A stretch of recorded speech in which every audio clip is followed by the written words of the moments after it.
Hello दोस्तों, इस video में हम लोग बिहार स्टेट कंप्यूटर साइंस 11-12 के लिए इंटरनेट ऑफ थिंग्स को सॉल्व करने वाले हैं। इस वीडियो में मैं आपको 50 प्रोवन क्वेश्चन कराऊंगा, जिसके हेल्प से आप बिहार स्टेट और बीपीएससी टीआरई के सिलेबस को कवर कर पाएंगे। इस क्वेश्चन को करने के बाद आपको पता चल जाएगा कि इंटरनेट ऑफ थिंग्स बेसिकली है क्या और कितने इसके एल्गोरिदम्स हैं, क्या क्या इसमें यूज होता है। सारी चीज आप समझ जाएंगे सिर्फ इस वीडियो को देखने के बाद। इसके अलावा आपको कोई वीडियो की जरूरत नहीं पड़ेगी। मैं आपको गारंटी दे रहा हूं कि अगर आपने ध्यान से सारे के सारे क्वेश्चंस को कर लिए, उसके जो ऑप्शंस है उसको समझ लिए, तो गारंटीड आप इंटरनेट ऑफ थिंग्स फुल में फुल स्कोर करके आएंगे, राइट। और जो क्लास सीट मिलेगा वो आपको सिंपली एक व्हाट्सएप चैनल का लिंक आपको डिस्क्रिप्शन मिलेगा, उसको ज्वाइन करना है। और जितने भी अभी तक क्लासेज हुए हैं सबका सीट आपको उसी चैनल में मिल जाएगा, राइट। और आपको अगर कंटेंट सच में पसंद आएगा तो आप चैनल को सब्सक्राइब कर लेना। मैं बीच में सब्सक्राइब करने के लिए नहीं बोलूंगा, इसलिए यहीं पे बोल देता हूं, अगर आपको पसंद आएगा तो कर लेना, राइट। तो ये है हमारा क्वेश्चन नंबर 1। क्वेश्चन है what does IoT stand for. तो इसका आंसर मुझे करने की जरूरत नहीं है, क्योंकि इंटरनेट ऑफ थिंग्स का हमारा क्लास चल रहा है और सबसे पहला क्वेश्चन यही है कि इंटरनेट IoT का फुल फॉर्म क्या है। तो IoT का फुल फॉर्म है इंटरनेट ऑफ थिंग्स। अब सबसे पहले हमें ये जानना काफी जरूरी है कि जो इंटरनेट ऑफ थिंग्स है क्या, क्यों इसको बोलते हैं इंटरनेट ऑफ थिंग्स, मतलब थिंग्स का इंटरनेट। इसका क्या मतलब है? इसका मतलब है कि जितने भी हमारे पास प्रोडक्ट हैं, वो चाहे स्मार्ट वॉच हो गया, टेलीविजन हो गया, या फिर लैपटॉप हो गया, या फिर एलेक्सा हो गया, सीरी हो गया, या फिर कोई भी स्मार्ट डिवाइस हो गया, वो सारे के सारे हमारे क्या हैं? थिंग्स हैं। उनको इंटरनेट देना, उनको इंटरनेट के हेल्प से चलाना, उसको हम लोग क्या बोलते हैं? Internet of things. मतलब जितने भी हमारे पास स्मार्ट डिवाइसेज हैं जिसमें सेंसर का यूज हो रहा है, एक्चुएटर का यूज हो रहा है, उन सब को चलाने में इंटरनेट ऑफ थिंग्स जो कंसेप्ट है इसका यूज होता है, राइट। तो इसकी फुल फॉर्म की बात करें तो इंटरनेट ऑफ थिंग्स हो गया। तो इसका सबसे पहले ये जानना जरूरी है कि इंटरनेट ऑफ थिंग्स जो टर्म है ये आया क्यों और किसने लाया। तो इसको हमारे केविन एड्स, एक नाम है केविन एस्टन, जो 1999 में इसको लेकर आए। हालांकि जो इंटरनेट ऑफ थिंग्स है वो 1990 से चलते आ रहा था, राइट। लेकिन जो इसका जो नाम पड़ा और एक ब्रांड इसको मिला 1999 ईस्वी में केविन एस्टन के द्वारा, राइट। और फर्स्ट IoT जो डिवाइस बना, मैं यहां लिखता हूं, फर्स्ट IoT जो डिवाइस बना वो क्या बना? वो बना हमारा टोस्टर, TOSTER, राइट। और जो टोस्टर था वो काफी पहले से 1990 से बनते आ रहा था, लेकिन 1999 ईस्वी में जाके वो कंप्लीट हुआ। और जब काम करना शुरू किया तब लोगों ने कहा, और जो इसके साइंटिस्ट थे उन्होंने कहा कि ये फर्स्ट IoT डिवाइस के नाम से जाना जाएगा, क्योंकि इसने उस सारे क्राइटेरिया को फुलफिल कर दिया है जो IoT को करना चाहिए। क्योंकि जो साइंटिस्ट होते थे वो तो फ्यूचर को प्रिडिक्ट करते थे कि आने वाले समय में हम ऐसा कुछ करेंगे, ऐसा कोई डिवाइस होगा जो लोगों के लिए काम करेगा, या फिर ऐसा कोई डिवाइस होगा जो रिमोटली चीजों को कर देगा। आप यहाँ बैठे हैं और दूर दराज का काम हो रहा है, राइट। तो जो फर्स्ट IoT डिवाइस था उसको क्या नाम बोलते हैं? टोस्टर। आपको डायरेक्ट क्वेश्चन देखने को मिल सकता है कि टोस्टर या फिर फर्स्ट IoT डिवाइस कौन है, राइट। और ये मिल सकता है कि जो इंटरनेट ऑफ थिंग्स है इसके जनक कौन है? इसका जनक कौन है? Kevin Aston, right. Next, Which wireless communication technology is commonly used in IoT devices for short range communication? बोला कि कौन है वायरलेस कम्युनिकेशन टेक्निक जो कॉमनली आपके शॉर्ट रेंज कम्युनिकेशन में यूज होता है, राइट। तो क्या ब्लूटूथ यूज होता है? यस, ब्लूटूथ क्या होता है कि शॉर्ट रेंज में यूज होता है। आप जानते हैं कि जैसे हमें कुछ डेटा पहले सेंड करना होता था, जब हमारे पास छोटा मोबाइल होता था तो हम लोग ब्लूटूथ के हेल्प से डेटा को शेयर करते थे। या फिर जो आजकल का हेडफोन है जैसे ब्लूटूथ जिसको बोलते हैं, वो हमारा क्या होता है? ब्लूटूथ से ही कनेक्ट होता है। तो छोटे डिस्टेंस के लिए ही है। ऐसा थोड़ी है कि आप यहाँ हो और 1 किलोमीटर दूर अपने मोबाइल से कनेक्ट कर देते हो अपने जो हेडफोन है उसको, नहीं करते हो, नहीं। तो शॉर्ट रेंज है। जो वाईफाई है ये भी हमारा शॉर्ट रेंज में ही आता है। इसका जो रेंज होता है वो 30 से 50 मीटर होता है, राइट। इसका रेंज कितना होता है? 30 to 50 मीटर। क्या 4G LTE है? 4G जो हमारा नेटवर्क है, लॉन्ग टर्म इवोल्यूशन, क्या ये शॉर्ट रेंज के लिए है? नहीं, ये तो लॉन्ग रेंज के लिए है। लेकिन दो हमारा सही दिख रहा है, तो हमारा क्या आंसर हो जाएगा? More than one of the above. अब मैं क्या करता हूँ, ब्लूटूथ के बारे में थोड़ा सा बताता हूँ। जो ब्लूटूथ है वो क्या है? वो सबसे पहले इन्वेंट हुआ हमारा, इन्वेंटेड बाई जाप, JAAP, जाप हार्स्टेन, जा फास्ट, ठीक है। और इसका जो IEEE स्टैंडर्ड है, IEEE जो इसका स्टैंडर्ड है ये 802.15.1।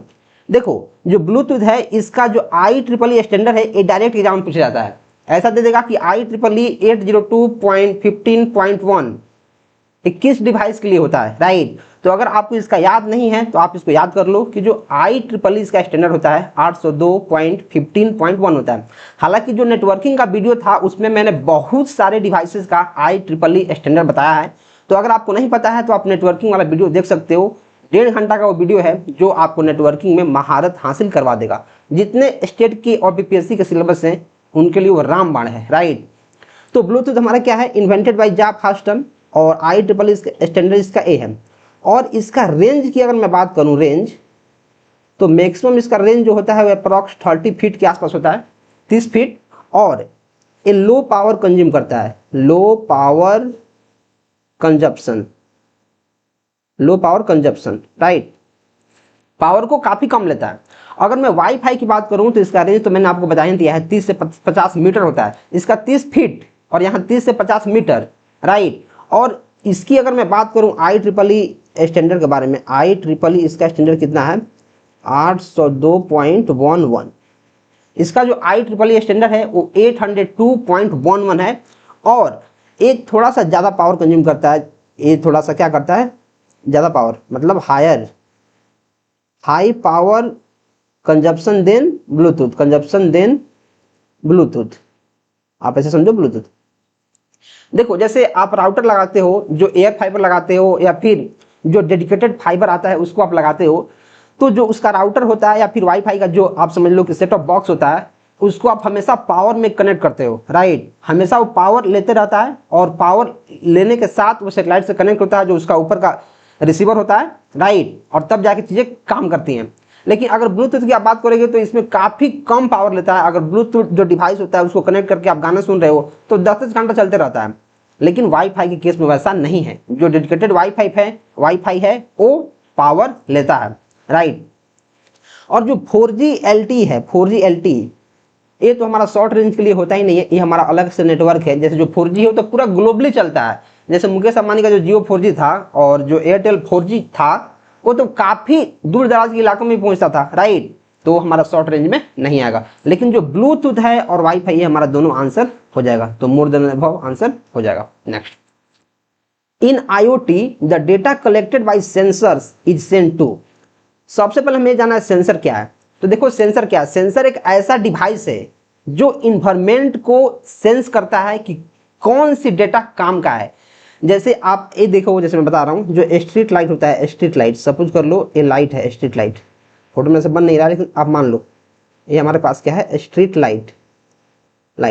जैसे रात में स्ट्रीट लाइट जो लगा हुआ है पोल पे, तो जैसे ही यहाँ आदमी इससे 30 फीट की दूरी पर आता है, सपोज कर लो 30 फीट के दूरी पे कोई भी ऑब्जेक्ट आता है तो लाइट अपने आप जल जाता है। जैसे जल गया है, लाइट अपने क्या करता है, अपने आप जल जाता है। तो कैसे जल जाता है, जो इसमें सेंसर लगा होता है, जो सेंसर लगा होता है वो डिटेक्ट करता है कि इसके 30 फीट के अंदर कोई ऑब्जेक्ट आ चुका है, किसी ऑब्जेक्ट ने मूवमेंट कर दी है। और किसी ऑब्जेक्ट ने अगर मूवमेंट करी है तो इसका सेंसर इसको बताता है कि रे बाबू तुम जल जाओ, कोई ऑब्जेक्ट आ रहा है, कोई आदमी आ रहा है, कुछ भी आ रहा है, तुमको अब जलना पड़ेगा। तो हमारा लाइट क्या होता है, जल जाता है। तो जो सेंसर होता है वो क्या कलेक्ट करता है, टेलीविजन को कलेक्ट करता है। IoT में यहाँ टेलीविजन क्या करने आ रहा है, भगा इसको। Data centre, the data collected by sensor is sent to. कहाँ जाता है डेटा, जो सेंसर डेटा कलेक्ट करता है वो कहाँ जाता है, टेलीविजन में जाता है? नहीं। क्या वो डेटा सेंटर या क्लाउड में जाता है? क्या वो प्रिंटर में जाता है? प्रिंटर का क्या काम है भाई, वो जाता है डेटा सेंटर और क्लाउड में।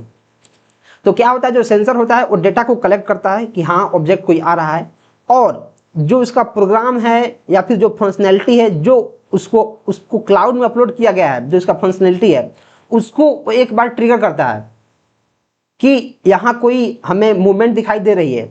तब वहां से इसका जो इन्फॉर्मेशन है फेच होता है और सिग्नल इसके पास जाता है कि हाँ लाइट को ग्लो करो, राइट। तो इसका आंसर हमारा डेटा सेंटर देखने को मिल जाएगा। डेटा सेंटर क्या है, एक क्लाउड है जहां बेसिकली सारे के सारे जो इसका प्रोग्राम्स है, फाइल्स हैं, वो सारे के सारे स्टोर होते हैं। हालांकि जो बल्ब है, जो स्ट्रीट लाइट है, इसके अंदर एक माइक्रो कंट्रोलर लगा होता है जिसके अंदर सारे इसके जो इंपॉर्टेंट फंक्शंस है, प्रोग्राम है, वो सारा इंस्टॉल होता है, राइट। लेकिन जो इन्फॉर्मेशन होता है वो सारा क्लाउड पे स्टोर होता है, जो क्लाउड से इसको कनेक्ट करके रखता है, right. Next, which of this is a cloud platform for IoT? कौन क्लाउड प्लेटफॉर्म है IoT के लिए? IoT मतलब इंटरनेट ऑफ थिंग्स। क्या एंड्रॉयड है? नहीं, ये तो हमारा मोबाइल का ऑपरेटिंग सिस्टम है, मोबाइल OS, जिसको किसने बनाया था? जिसको बनाया था गूगल ने, ठीक है। क्या आर्डिनो है? नहीं। आर्डिनो क्या होता है? आर्डिनो होता है हमारा, आर्डिनो क्या होता है? एक माइक्रो कंट्रोलर होता है जो काफी सारी चीजों को परफॉर्म करता है, जो हार्डवेयर प्लेटफॉर्म को बिल्ड करता है। क्या बोलते हैं इसको? Micro controller. एक प्रकार का माइक्रो कंट्रोलर है। क्या IBM वर्जन है? यस। जो IoT है, IoT IBM के द्वारा बनाया गया एक वर्जन प्लेटफॉर्म है जो क्या करता है? क्लाउड प्लेटफॉर्म की तरह काम करता है IoT के लिए। हालांकि जो IBM है इसका एक अलग से क्लाउड होता है, IBM क्लाउड, जो जनरल पर्पस डेटा को स्टोर करने के लिए होता है। लेकिन IoT के फील्ड में, IoT के केस में अगर आप बात करें तो IBM वर्जन इसका आंसर देखने को मिल जाएगा। IBM जो क्लाउड है वो जनरल क्लाउड है, जैसे हमारे पास AWS है पब्लिक क्लाउड, या फिर हमारे पास एज्योर है, राइट। वैसे ही IBM क्लाउड है। लेकिन IoT के केस में अगर बात करेंगे तो IBM वर्जन उसका आंसर आपको देखने को मिल जाएगा, राइट। और जो IBM वर्जन है उसको एक चीज आप और कर सकते हैं, एक किस लिए काम में आता है, अगर आप, मैं यहाँ लिखने की कोशिश करूं तो ये क्या करता है? Device management. ये हमारा क्या करता है? डिवाइस मैनेजमेंट, और इसमें AI इंटीग्रेशन का काम करता है। मतलब इसमें AI इंटीग्रेशन काफी आसानी से हो जाता है, AI integration, right. Next, which micro controller is most commonly used in IoT? बोल रहा है कौन से माइक्रो कंट्रोलर है जो काफी बेहतर तरीका से हमारे IoT में यूज होता है? क्या जो रेस्पबेरी पाई है, जो रेस्पबेरी पाई है, क्या ये माइक्रो कंट्रोलर है? तो देखो, जो रेस्पबेरी है वो माइक्रो कंट्रोलर नहीं है, लेकिन IoT में यूज होता है। मैं बोलूंगा not a micro controller, M से लिख रहा हूं, not a micro controller but used in IoT। जो रेस्पबेरी पाई है, पाई बोलो या फिर PI बोलो, वो माइक्रो कंट्रोलर नहीं है, लेकिन IoT में यूज होता है। लेकिन क्वेश्चन बोला कौन सा माइक्रो कंट्रोलर, तो माइक्रो कंट्रोलर तो यह है नहीं, इसको काट दो। जो 8051 है ये हमारा माइक्रो कंट्रोलर है, जो 8051 है ये माइक्रो कंट्रोलर है, लेकिन ये IoT में यूज ही नहीं होता है। यहाँ बोल रहा है कि कौन सा IoT में यूज होगा? जो 8051 है वो माइक्रो कंट्रोलर है, लेकिन वो IoT में यूज नहीं होता है। लेकिन क्वेश्चन है कि कौन सा माइक्रो कंट्रोलर चाहिए जो IoT में यूज होता हो, राइट। तो ये तो हमारा आंसर होगा ही नहीं। अब क्या है? 8 मेगा 328 आर्डिनो। क्या जो 8 मेगा 328 है आर्डिनो, ये हमारा यूज होता है? तो इसका आंसर क्या होगा? हाँ, ये यूज होता है। क्योंकि देखो, ये हमारा यूज होता है होम ऑटोमेशन में, होम ऑटोमेशन और सेंसर्स में हमारा यूज होता है। और इसी को आर्डिनो बोलते हैं। आर्डिनो क्या है? एक माइक्रो कंट्रोलर है, मैंने आपको पहले ही बताया है। माइक्रो कंट्रोलर पिछले ही क्वेश्चन में एक माइक्रो कंट्रोलर है। तो जो 8 मेगा 328 है वो हमारा क्या है कि एक माइक्रो कंट्रोलर है जो IoT में यूज होता है। और मैं बोलूं कि काफी मोस्ट फ्रिक्वेंटली यही यूज होता है। अगर आप मेरे से पूछेंगे तो जो आर्डिनो है सबसे ज्यादा यूज इसी का होता है IoT में, राइट। जो हमारे home automation, sensor, smart devices, smart homes, जितने भी चीज आपको देखने को मिलती है मैक्सिमम में हमारा आर्डिनो ही यूज होता है, right. Next, which is the only part of micro controller that is not present in a micro processor?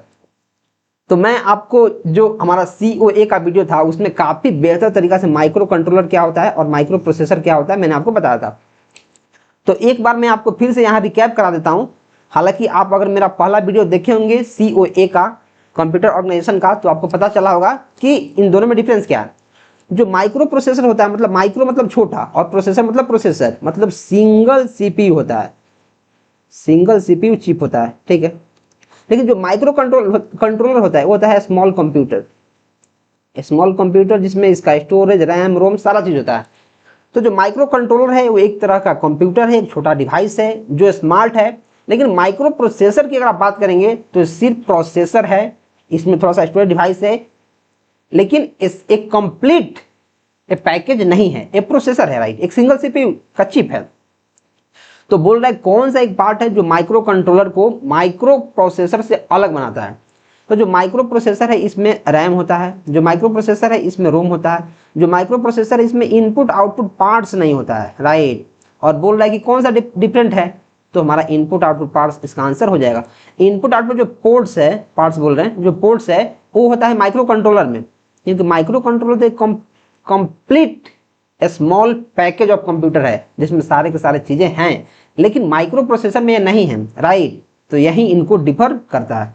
Next, which of the following is not a functional requirement of IoT, कौन है जो functional requirement नहीं है। तो देखो functional requirement कौन नहीं है, यहाँ नहीं का ऑप्शन बोला है, तो कौन कौन है, क्या स्केलेबिलिटी है, क्या रिलायबिलिटी है, क्या इंटरटेनमेंट है। यस, देखो जो स्केलेबिलिटी है उसका रिक्वायरमेंट है, क्योंकि जितना अगर हमारे पास IoT को हम लोग इन्हांस कर रहे हैं, IoT को और आगे बढ़ा रहे हैं, राइट, तो इसको हम लोग नंबर ऑफ डिवाइसेस को इसमें ग्रो करेंगे तभी तो स्केल करेगा। जैसे मानो अगर मैं एग्जांपल लेता हूं, जैसे मानो मैं यूट्यूब चैनल बनाया हूं, राइट, मैं इस पे टीचिंग कर रहा हूं, तो मैं चाहता हूं कि ज़्यादा से ज़्यादा स्केल हो। अगर ये स्केल ही नहीं होगा तो फिर मेरा उससे कुछ फायदा नहीं होने वाला है, राइट। तो स्केलेबिलिटी हर एक जो चीज होता है, कोई भी बिजनेस होता है, कोई भी फंक्शन होता है, कोई भी डिवाइसेस होता है, कोई भी एल्गोरिथम होता है, तो उसको स्केल करना बहुत जरूरी है। अगर स्केल नहीं करेगा, ग्रोथ नहीं करेगा, तो कोई मतलब है ही नहीं। तो बोला फंक्शनल रिक्वायरमेंट कौन नहीं है, ये तो हमारा फंक्शनल रिक्वायरमेंट है कि उसको ग्रोथ करना चाहिए। जैसे ग्रोथ में यहाँ लिखता हूँ, growth in number of devices, इसमें ग्रोथ होना चाहिए। रिलायबिलिटी होना चाहिए, रिलायबिलिटी हाँ होना चाहिए। जो रिलायबिलिटी है वो क्यों होना चाहिए, क्योंकि अगर हमारे पास कोई IoT का डिवाइस है, अगर वो रिलायबल ही नहीं है, मतलब जो काम उससे हम कराना चाह रहे हैं वो परफेक्ट काम कर ही नहीं रहा है, तो फिर क्या मतलब उसका। जो इसमें हमारा क्या बोलते हैं, इसमें जो इसका जो रिलायबल होना चाहिए उसमें कंसिस्टेंट परफॉर्मेंस होना चाहिए, कंसिस्टेंट परफॉर्मेंस होना चाहिए, और इसमें गलती की गुंजाइश कम से कम होनी चाहिए, मतलब फॉल्ट टॉलरेंस होना चाहिए, फॉल्ट टॉलरेंस, कि अगर कुछ गलती हो भी रही है तो उसको टॉलरेट कर ले। लेकिन जो इंटरटेनमेंट है वो उसका फंक्शनल रिक्वायरमेंट नहीं है, इसका यूज केस है, यूज केस। जो इंटरटेनमेंट है वो IoT का यूज केस है, कि जैसे इंटरटेनमेंट का कोई डिवाइस हो गया या फिर कोई खेल कूद का जैसे कोई सामान हो गया जिसमें IoT के यूज करके आप उसको बना रहे हो, उसको स्मार्ट बना रहे हो। तो जो इंटरटेनमेंट है उसका फंक्शनल रिक्वायरमेंट्स कोई मतलब नहीं है, वो हमारा सिर्फ एक यूज केस है, जो कि इसका फंक्शनल रिक्वायरमेंट के अंदर मैं इसको नहीं डालूंगा और इसी को मैं आंसर बना दूंगा, तो इंटरटेनमेंट हमारा आंसर हो जाएगा। Next, which layer is the part of IoT architecture, IoT architecture का पार्ट कौन है, क्या परसेप्शन लेयर है, क्या नेटवर्क लेयर है, क्या एप्लीकेशन लेयर है। यस, तो जो IoT होता है उसके देखो कहीं कहीं दिया है जो IoT है उसका 4 लेयर दिया गया है, कहीं कहीं 5 लेयर दिया गया है। मैं आपको इसका नाम बताऊंगा, जो एक और लेयर का क्वेश्चन आएगा जिसमें सारे लेयर्स का नाम लेना है उसमें, लेकिन इसमें आपको सिर्फ ये जानना है कि कौन लेयर जो है वो IoT का पार्ट है, राइट। ये हमारा क्वेश्चन नंबर क्या है, 8 है। तो देखो जो परसेप्शन लेयर है ये भी IoT का पार्ट है, नेटवर्क लेयर भी है, एप्लीकेशन लेयर भी है, मतलब तीनों का तीनों है, तो more than one of the above हो जाएगा। अब जो परसेप्शन लेयर है, परसेप्शन जैसे क्या होता है कि मेरे पर्सपेक्टिव में मतलब मेरे सोचने में, मेरे अनुसार, तो जो परसेप्शन है ये हमारा क्या है, एक तरह का सेंसिंग लेयर है, सेंसिंग लेयर। जैसे जितने भी हमारे पास सेंसर्स हैं, सेंसर या फिर एक्चुएटर्स है, वो सब हमारे परसेप्शन लेयर पे काम करते हैं। अगर बात मैं करूं नेटवर्क लेयर का, तो उसमें क्या होगा, नेटवर्क लेयर इसमें डेटा ट्रांसफर होता है, डेटा ट्रांसफर। और एप्लीकेशन लेयर आपको पता ही है, इसमें क्या होता है, एंड यूजर से मुलाकात होता है, एंड यूजर इसको यूज करता है, राइट। तो जो परसेप्शन लेयर होता है उसमें सेंसिंग लेयर इसको बोलते हैं, जिसमें सेंसर जो लगा होता है। जैसे मैंने आपको फर्स्ट क्वेश्चन में ही बताया, सेंसर क्या होता है, जो इन्वायरमेंट में चीजों को डिटेक्ट करता है और बताता है कि हाँ क्या मूवमेंट हो रही है, क्या चीजें हो रही हैं। और एक्चुएटर क्या करता है, एक्चुएटर ये जो फिजिकल मूवमेंट होता है उसको एक्शन में कन्वर्ट करता है, मतलब एक्चुएटर जो होता है यही एक्शन लेने में हेल्प करता है, राइट। जैसे मानो कि मेरा हाथ यहाँ है, रोबोट में हूँ, जैसे मान लो मैं रोबोट हूँ, ऐसे में बैठा हूँ, हाथ, जो एक्चुएटर होगा वही मेरे हाथ को ऐसे मूव करवाएगा, ऐसे ऐसे कराएगा या फिर आगे पीछे ले जाएगा। कोई भी मूवमेंट करना है तो हमारा एक्चुएटर के हेल्प से हम लोग मूवमेंट करते हैं, राइट। हम लोग नहीं, मतलब जो IoT का डिवाइस होता है, जो स्मार्ट डिवाइस होता है, वो एक्चुएटर के हेल्प से ही करता है, right. Next, web 3.0 is also called, जो वेब 3.0 होता है उसको और क्या बोलते हैं, देखो वेब 3.0 मतलब 1.0 भी कुछ हुआ होगा, 2.0 भी कुछ हुआ होगा, तब हमारा 3.0 कुछ आया है। तो जो 1.0 हुआ होगा, 2.0 हुआ होगा, वो थोड़ा सा स्मॉल होगा, थोड़ा सा स्टैटिक होगा, ज़्यादा एडवांस नहीं होगा, तभी तो 3.0 आया है, राइट। तो बोल रहे कि जो वेब 3.0 है उसको और भी हम लोग क्या बोलते हैं, क्या उसको स्टैटिक बोल देंगे, क्या उसको सोशल बोल देंगे। स्टैटिक क्या होता है, स्टैटिक जो स्टैटिक होता है वो हमारे पास है 1.0 का, 1.0 मतलब काफी पहले का है। और स्टैटिक मतलब ऐसे ही पता चलता है कि काफी पुराना होगा, स्टैटिक है, डायनेमिक नहीं है। स्टैटिक है मतलब अपने से उसको मैनुअली काम करना पड़ता होगा, राइट। तो ये हमारा क्या है 1.0, तो ये तो आंसर नहीं होगा। क्या सोशल हो जाएगा, नहीं, ये हमारा है 2.0, वेब 2.0, ये भी नहीं होगा। जो सिमेंटिक है, सिमेंटिक, ये हमारा 3.0 है। सिमेंटिक क्या है, इसमें हमारा क्या होता है, uses artificial intelligence, machine learning to provide smart result, to provide smart result. आप ध्यान समझो, जो 3.0 है, 3.0 उसको हम लोग सिमेंटिक वेब बोलते हैं। स्टैटिक नाम से ही पता चल रहा है कि स्टैटिक है, मतलब पहले का है, पुराना है, तो ये तो आंसर नहीं होगा। सोशल मतलब सामाजिक है, और सामाजिक है तो वो भी काफी एडवांस नाम उसका दिख नहीं रहा, राइट, तो क्या हो जाएगा, गलत हो जाएगा। तो इसका सिमेंटिक वेब बोलते हैं, इसको कर लो याद। क्योंकि आपके सिलेबस में जो वेब 3.0 है या फिर इंडस्ट्री 4.0 है, इस सिलेबस में भर भर के दिया गया है, तो इसका डायरेक्ट क्वेश्चन पूछ देगा कि सिमेंटिक वेब को क्या बोलते हैं, सिमेंटिक वेब है उसको क्या बोलते हैं, डायरेक्ट पूछ सकता है। तो इसको याद कर लो कि ये हमारा होता है 3.0। और ये काफी जो एडवांस टेक्नोलॉजी है, जैसे एआई हो गया, मशीन लर्निंग हो गया, इसका यूज करता है स्मार्ट रिजल्ट देने के लिए, एकदम एरर फ्री रिजल्ट देने के लिए, और काफी तगड़ा काम करने के लिए। क्योंकि यार दिन प्रतिदिन जितने भी हमारे पास स्मार्ट डिवाइसेज हैं उनको एकदम एक्यूरेट बनाने की कोशिश की जा रही है कि कोई भी यूजर कुछ काम कर रहा है तो उसमें एरर की गुंजाइश नहीं होनी चाहिए, right. Next, which one is an example of ubiquitous IoT application. Ubiquitous IoT application का उदाहरण कौन सा है, क्या स्मार्ट होम है, क्या स्मार्ट सिटी है, क्या स्मार्ट हेल्थ केयर है। तो देखो इसका उदाहरण मुझे तीनों के तीनों पॉजिटिव दिख रहा है कि जो एबिक्यूसियस है, यूबिक्यूसियस IoT एप्लीकेशन, उसका एग्जाम्पल क्या है, तो स्मार्ट होम भी है, स्मार्ट सिटी भी है, और स्मार्ट हेल्थ केयर भी है। तो more than one of the above इसका आंसर हमें देखने को मिल जाएगा। तो देखो अब जो यूबिक्यूसियस है, यूबिक्यूसियस, इससे और भी रिलेटेड क्वेश्चन पूछा जा सकता है। तो सबसे पहले हमें क्या जानना है, ये जानना है कि यूबिक्यूसियस होता है वो क्या होता है। मैंने कैसे मार दिया कि smart home, smart city, smart health care में हो जाएगा, राइट। तो यूबिक्यूसियस का मतलब होता है कि मीन्स एवरीवेयर, एवरीवेयर मतलब ऐसा चीज जिसका एप्लीकेशन हर एक जगह हो।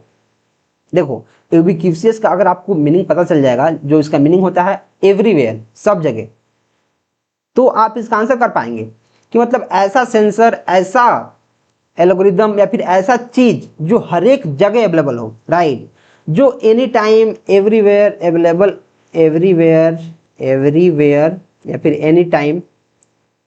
तो जो यूबिक्यूसियस है वो सारी जगह अवेलेबल होता है, वो चाहे घर हो, चाहे शहर हो, चाहे हेल्थ केयर हो, चाहे और भी कोई फील्ड हो, हर एक जगह अवेलेबल है। इसका मीनिंग होता है कि जो हर एक जगह अवेलेबल हो। तो हर एक जगह अवेलेबल कौन सा है, स्मार्ट सिटी भी है, स्मार्ट होम भी है, हेल्थ केयर भी है, और भी जो स्मार्ट डिवाइसेज हैं, स्मार्ट मशीन्स हैं, होम ऑटोमेशन है जो स्मार्ट होम में आ रहा है, सारे के सारे चीज में आपको यूबिक्यूसियस IoT एप्लीकेशन का यूज होता है, और वहीं सारे के सारे इसका एग्जाम्पल हो जाएंगे। तो more than one of the above इसका आंसर हो जाएगा। जो यूबिक्यूसियस है इसके रिगार्डिंग और भी काफी सारे क्वेश्चंस मैंने इसमें रखा है, क्योंकि काफी इंपॉर्टेंट है और सिलेबस में भर भर के दिया है, right. Next, how many pillars are there in IoT। जो IoT है इसमें कितने नंबर ऑफ पिलर्स हैं। तो देखो जो IoT होता है इसमें 3 पिलर्स होते हैं, 3। कौन कौन होता है, कौन कौन, मैं आपको बता देता हूँ। जो पहला होता है वो हमारा होता है डिवाइसेस, डिवाइसेस या फिर इसको थिंग्स बोलो, जैसे इंटरनेट ऑफ थिंग्स। जो थिंग्स है वो सारे सारे डिवाइस भी हैं, मतलब थिंग्स मतलब हर एक चीज आ गया, थिंग्स मतलब हर एक चीज आ गया। जैसे मानो हमारे पास ये पेन टेबलेट का स्टाइलस है, इसको बोलते हैं स्टाइलस, जो आपको दिख रहा है स्टाइलस, ये भी स्मार्ट है, क्योंकि इसमें तो इंक नहीं है इंक, लेकिन फिर भी मैं यहाँ टच करता हूँ तो देखो यहाँ लिखा रहा है स्क्रीन पे, तो ये भी हमारा क्या है, ये भी IoT बेस्ड हमारा क्या है, स्टाइलस। एक हमारा क्या होगा, डिवाइस। दूसरा हमारा क्या हो गया, कनेक्टिविटी, कनेक्टिविटी, कनेक्टिविटी। और तीसरा हमारा क्या हो गया, तीसरा हमारा हो गया data processing, data processing and analytics. तो जो डिवाइसेज हैं थिंग्स, इसमें क्या क्या आ जाएगा, जो भी डिवाइस है, तब जो भी डिवाइस है, जो भी एक्चुएटर है, जो भी सेंसर है जिसकी हेल्प से डिवाइसेस काम करती हैं, राइट। तो इसमें आप लिख दो सेंसर्स, फिर लिख दो एक्चुएटर्स, फिर लिख दो जो एम्बेडेड सिस्टम होता है, जो जैसे हमारे स्मार्ट डिवाइस है, जैसे फ्रिज हो गया, रेफ्रिजरेटर हो गया, उसमें जो होता है एम्बेडेड सिस्टम, ठीक है। जो कनेक्टिविटी होता है वो होता है हमारा वाईफाई की हेल्प से, वाईफाई या फिर ब्लूटूथ की हेल्प से, या फिर सेलुलर लाइन की हेल्प से। कनेक्टिविटी मतलब जिसके हेल्प से आप कनेक्शन एस्टेब्लिश करें। कनेक्टिविटी का क्या मतलब है कि जिसके हेल्प से आप कनेक्शन को एस्टेब्लिश कर रहे हैं, जैसे वाईफाई हो गया, ब्लूटूथ हो गया, सेलुलर टेलीफोन लाइन्स हो गया। जो डेटा प्रोसेसिंग है और एनालिटिक्स है, जैसे हमारे पास प्रोसेसिंग किस में होगा, किस में एनालिटिक्स होगा, क्लाउड प्लेटफॉर्म में, क्लाउड प्लेटफॉर्म, राइट। तो जो इसके तीन पिलर्स है कौन कौन है, एक है डिवाइस जिसको थिंग्स भी बोलते हैं, जिसमें सेंसर्स, एक्चुएटर्स, एम्बेडेड सिस्टम्स आते हैं। कनेक्टिविटी वाईफाई आता है, ब्लूटूथ आता है, सेलुलर लाइन्स आते हैं। डेटा प्रोसेसिंग एंड एनालिटिक्स, जिसमें हमारे जितने भी क्लाउड प्लेटफॉर्म्स हो गया, जिसमें डेटा को हम लोग स्टोर करते हैं और वहां से बार बार फेच करके चीजों को यूज करते हैं, वो आ गया। तो इसका कितना होगा, 3 पिलर से इसका आंसर देखने को मिल जाएगा। और एक क्वेश्चन आप याद कर लो, क्योंकि डायरेक्ट क्वेश्चन आ सकता है, कनेक्टिविटी का एग्जाम्पल दो, डिवाइसेस का एग्जाम्पल दो, डेटा प्रोसेसिंग का एग्जाम्पल दो, राइट। और बहुत सारा आपके पास ऑप्शन मिल जाएगा। तो सारे के सारे थ्योरी में है, लेकिन आपको पढ़ना है तभी आपको समझ में आएगा, राइट। और इसका नोट्स आपको टेंशन नहीं लेना है, व्हाट्सएप ग्रुप में मिल जाएगा। आप चाहें तो मेरे साथ इसको पॉज करके लिख सकते हैं, हालांकि उसकी जरूरत नहीं पड़ेगी क्योंकि मैं पीडीएफ दे रहा हूँ, right. Next, which of the following is considered DNA of IoT. अगर मैं बायोलॉजी पढ़ाता होता तो डीएनए का फुल फॉर्म क्या होता। आपको क्या करना है, मैं डीएनए का फुल फॉर्म नहीं बताऊंगा, आपको डीएनए का फुल फॉर्म कमेंट में लिखना है। और यार जो अगर मैं 2-3 चीजें बोल रहा हूँ कमेंट करने के लिए, तो आप कर सकते हैं, राइट, जिससे और एंगेजमेंट फील होगा आपके और मेरे बीच, और मजा आएगा। तो आप प्लीज अगर जानते हैं तो आप कमेंट प्लीज कीजिए। तो बोला किसको हम लोग आईओटी का डीएनए बोलते हैं, डीएनए, राइट। किसको बोलते हैं, डेटा को बोलेंगे, नेटवर्क को बोलेंगे, एक्शन को बोलेंगे, more than one of the above को बोलेंगे, नन ऑफ द अबव को बोलेंगे, तो किसको बोलेंगे। तो देखो जो हमारा डेटा होता है, डेटा वो सब कुछ है, नेटवर्क का यही एक्शन है, समझ लो। नेटवर्क को एक्शन लेने में हेल्प करता है, राइट। और जो नेटवर्क है, नेटवर्क ये तो हमारा जाल है ही, चीज़ों को करने का हेल्प करता है। और जो एक्शन होता है, जो हम लोग कार्य करते हैं, जैसे हमारा जो हम लोग कार्य कर रहे हैं तो एक्शन हो रहा है। तो जो आईओटी है उसमें डेटा का भी काम है बहुत ज़्यादा, नेटवर्किंग का भी काम है, क्योंकि बिना नेटवर्किंग के काम होगा ही नहीं। जो आईओटी डिवाइस है वो बहुत सारे अलग अलग माइक्रो कंट्रोलर, माइक्रो प्रोसेसर, अलग अलग चिप्स, अलग अलग डिवाइसेज, अलग अलग टेक्नोलॉजी से कनेक्ट होता है, तब जाके काम करता है और तब जाके एक्शन लेता है। तो तीनों के तीनों हमारे more than one of the above, मतलब तीनों के तीनों हमारे सही हैं, किसी एक के बिना काम नहीं चलेगा। जैसे आप ऐसे समझो, जैसे मानो कोई हमारे पास स्मार्ट वॉच है, मान लो स्मार्ट वॉच है, मैं इसमें टाइम बना दिया हूँ, ठीक है। क्या बिना डेटा के काम चल जाएगा? जब तक इसमें डेटा फिट नहीं करेंगे कि 1 से लेकर 12 तुमको बजना है, तुमको फिर 1 जनवरी से लेकर दिसंबर तक तुम्हें डेट इसमें टाइम दिखाना है, फिर तुमको वेदर दिखाना है, फिर इसमें तुमको अगर किसी का कॉल आएगा तो उसको कॉल को रिसीव करना है, वो सारा का सारा डेटा हम लोग फेच करते हैं, राइट। सारा का सारा डेटा हमारा क्लाउड में स्टोर रहता है, वहाँ से फेच होता है। और बिना नेटवर्क के तो काम होगा ही नहीं, राइट। और जब तक एक्शन नहीं लिया जाएगा, मतलब वो एक्शन नहीं लेगा, जो इसका एक्चुएटर्स होगा, जो सेंसर्स होगा, एक्शन नहीं लेगा चीज़ों को डिटेक्ट करने का, काम करवाने का, तब तक तो काम होगा ही नहीं, राइट। तो तीनों के तीनों बहुत जरूरी हैं, और इसलिए हमारा more than one of the above हमारा आंसर देखने को मिलेगा, राइट। नेक्स्ट, और इससे पहले मैं वीडियो में आगे बढ़ूं, अगर मैं आपको बताना चाहता हूं कि अगर आप काफ़ी डेडिकेशन के साथ तैयारी कर रहे हैं तो आप हमारे इस नोट्स को ले सकते हैं, जिसमें बीपीएससी, टीआरई और बिहार स्टेट के सारे सिलेबस को काफ़ी बेहतर तरीका से कवर किया गया है। और बहुत सारे लोगों ने जो नोट्स लिए हैं वो काफ़ी अच्छा सा कमेंट करेंगे, भैया यार मज़ा आ रहा पढ़ने में। तो मैं आपको रिकमेंड करूँगा कि अगर आप अच्छे से पढ़ रहे हैं, आपके पास टाइम है, तो आप डेफिनेटली इसको चेकआउट कर सकते हैं। काफ़ी अफोर्डेबल प्राइस में मैं आपको दिला रहा हूँ, आपको मज़ा आ जाएगा। काफ़ी सारी चीज़ें इसमें लिखी गई हैं, अगर आप उतना उसको पढ़ लेंगे तो इसके अलावा कुछ पढ़ने की आपको जरूरत नहीं पड़ेगी। अगर आप सारा का सारा पढ़ लिए और 2 से 3 बार आप रिवीजन कर दिए तो, क्योंकि अगर आप पढ़ लोगे और रिवीजन नहीं करोगे तो फिर आप चीज़ों को भूल जाओगे, राइट। तो 2 से 3 बार इसका रिवीजन करना है।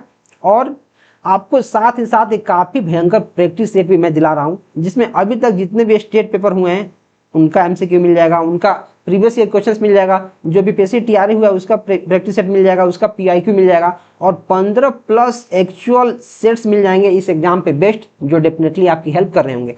और अभी आप इसको डिस्क्रिप्शन से ले सकते हैं, सिर्फ 99 रुपये पेमेंट करके आप डिस्क्रिप्शन से इसको ले सकते हैं। आई थिंक हजारों लोगों ने ले लिया होगा, क्योंकि वीडियो अब काफी सारे लोगों के पास पहुंच रहा है और काफी सारे लोग अच्छे अच्छे कमेंट कर रहे हैं, पढ़ रहे हैं और बता रहे हैं कि भैया काफी अच्छा से आप चीजों को समझाने की कोशिश कर रहे हो, बहुत अच्छा से आप बता रहे हो, तो मुझे काफी अच्छा लग रहा है। राइट, ऐसे ही आप प्यार बनाए रखो, और जो भी मैं क्वेश्चंस करा रहा हूं उसको 2 से 3 बार और पढ़ लेना, ताकि इस टाइप के कोई क्वेश्चंस अगर आए इससे रिलेटेड भी, तो आप उसको गलती नहीं कर पाओ। Right, the toolkit approach for IoT and user participation means, बोल रहा है कि जो एंड यूजर पार्टिसिपेशन है IoT के लिए, उसका अप्रोच क्या होना चाहिए। Users design their own applications, users build hardware, जो IoT है, और इसमें एंड यूजर का पार्टिसिपेशन इन्वॉल्व है। तो जो एंड यूजर है, एंड यूजर देखो इधर, जैसे मानो हमारे पास अब कोई स्मार्ट वॉच ही है, स्मार्ट वॉच मान लो है, स्मार्ट वॉच है, तो एज एंड यूजर मैं क्या करूंगा, एज एंड यूजर मैं क्या करूंगा, इसको यूज करूंगा। राइट, मैं इसके हार्डवेयर को थोड़ी बना दूंगा, खत्म। यूजर्स कंट्रोल इंटरनेट स्पीड, क्या यूजर्स इसमें इंटरनेट स्पीड को कंट्रोल कर लेगा, नहीं। यूजर तो चाहेगा कि इसका इंटरनेट स्पीड काफी ज्यादा रहे, काफी तगड़ा इसमें नेटवर्क रहे, कि हमें कोई दिक्कत नहीं हो। Users design their own applications, user अपना खुद का एप्लीकेशंस डिजाइन कर सकते हैं, मतलब अगर हमारे पास कोई डिवाइस है तो यूजर अपने एप्लीकेशंस को उसमें कस्टमाइज कर सकते हैं, अपने हिसाब से उसमें चीजों को रख सकते हैं। राइट, तो हमारा आंसर ए देखने को इसमें मिल जाएगा। Middleware in IoT is use for, जो IoT होता है उसमें मिडिल वेयर का क्या काम है, मिडिल वेयर। तो देखो, अगर आप सॉफ्टवेयर डेवलप किए होंगे, जैसे मान लो कि आप Node.js पढ़े होंगे, Node.js, या फिर आप JS पढ़े होंगे, मतलब जावास्क्रिप्ट। तो Node.js में क्या होता है कि जब हम लोग बैकएंड का कोड लिखते हैं, जैसे मैं इंडस्ट्री में काम किया हूं तो मुझे पता है, जैसे आप इंडस्ट्री में काम करते हैं तो आपको पता चलता है कि कुछ मिडिलवेयर होता है जो बैकएंड में चीजों को काम करने में हेल्प करता है। मिडिलवेयर क्या होता है, जो आपके ऑथेंटिकेशन और ऑथराइजेशन में हेल्प करता है। जैसे मानो कि जैसे आपका ईमेल आईडी है और आपका नेम है कुछ, राइट, और आप किसी वेबसाइट पे जा रहे हो, तो पहले आपसे आपका ईमेल आईडी पूछता है, या फिर आपका नाम पूछता है, आपका गूगल अकाउंट पूछता है, या फिर आपका नंबर पूछता है, कुछ भी पूछता है, मतलब आपको ऑथेंटिकेट पहले करता है वो, कि क्या आप एक रियल यूजर हैं, क्या आप एग्जिस्ट कर रहे हैं। और वही चीज एक बार रजिस्टर करने के बाद जब आप लॉगिन करने जाते हो तो वापस से आपका ईमेल आईडी और पासवर्ड मांगता है कि क्या तुम वही यूजर है जो पहले से इसमें लॉगिन किया था, जो तुम पहले से रजिस्टर किया था इसमें, क्या तुम वही है, उसको ऑथेंटिकेट करता है। तो मिडिलवेयर का इसमें काफी तगड़ा रोल है ऑथेंटिकेशन में और सिक्योरिटी में। राइट, तो हमारे पास क्वेश्चन है कि इसका आंसर क्या होगा, कि मिडिलवेयर IoT में किस काम के लिए यूज होता है। तो क्या इंटीग्रेशन ऑफ डिवाइसेज में यूज होता है, डिवाइसेज को अलग अलग डिवाइसेज को कनेक्ट करने में होता है, हाँ होता है। क्या सिक्योरिटी को हैंडल करता है, बिल्कुल। क्या कम्युनिकेशन को सपोर्ट करता है, यस, ये डिवाइसेस के बीच कम्युनिकेशन को सपोर्ट करता है। मतलब more than one of the above middleware का फंक्शन इसमें हो जाएगा। मिडिलवेयर क्या होता है, चीजों को इंटीग्रेट करता है, मतलब कंबाइनिंग डिफरेंट डिवाइसेस। अगर इंटीग्रेशन की मैं बात करूं तो हो जाएगा कंबाइनिंग डिफरेंट डिवाइसेस, राइट। और सिक्योरिटी की अगर मैं बात करूं तो इसमें आ जाएगा ऑथेंटिकेशन और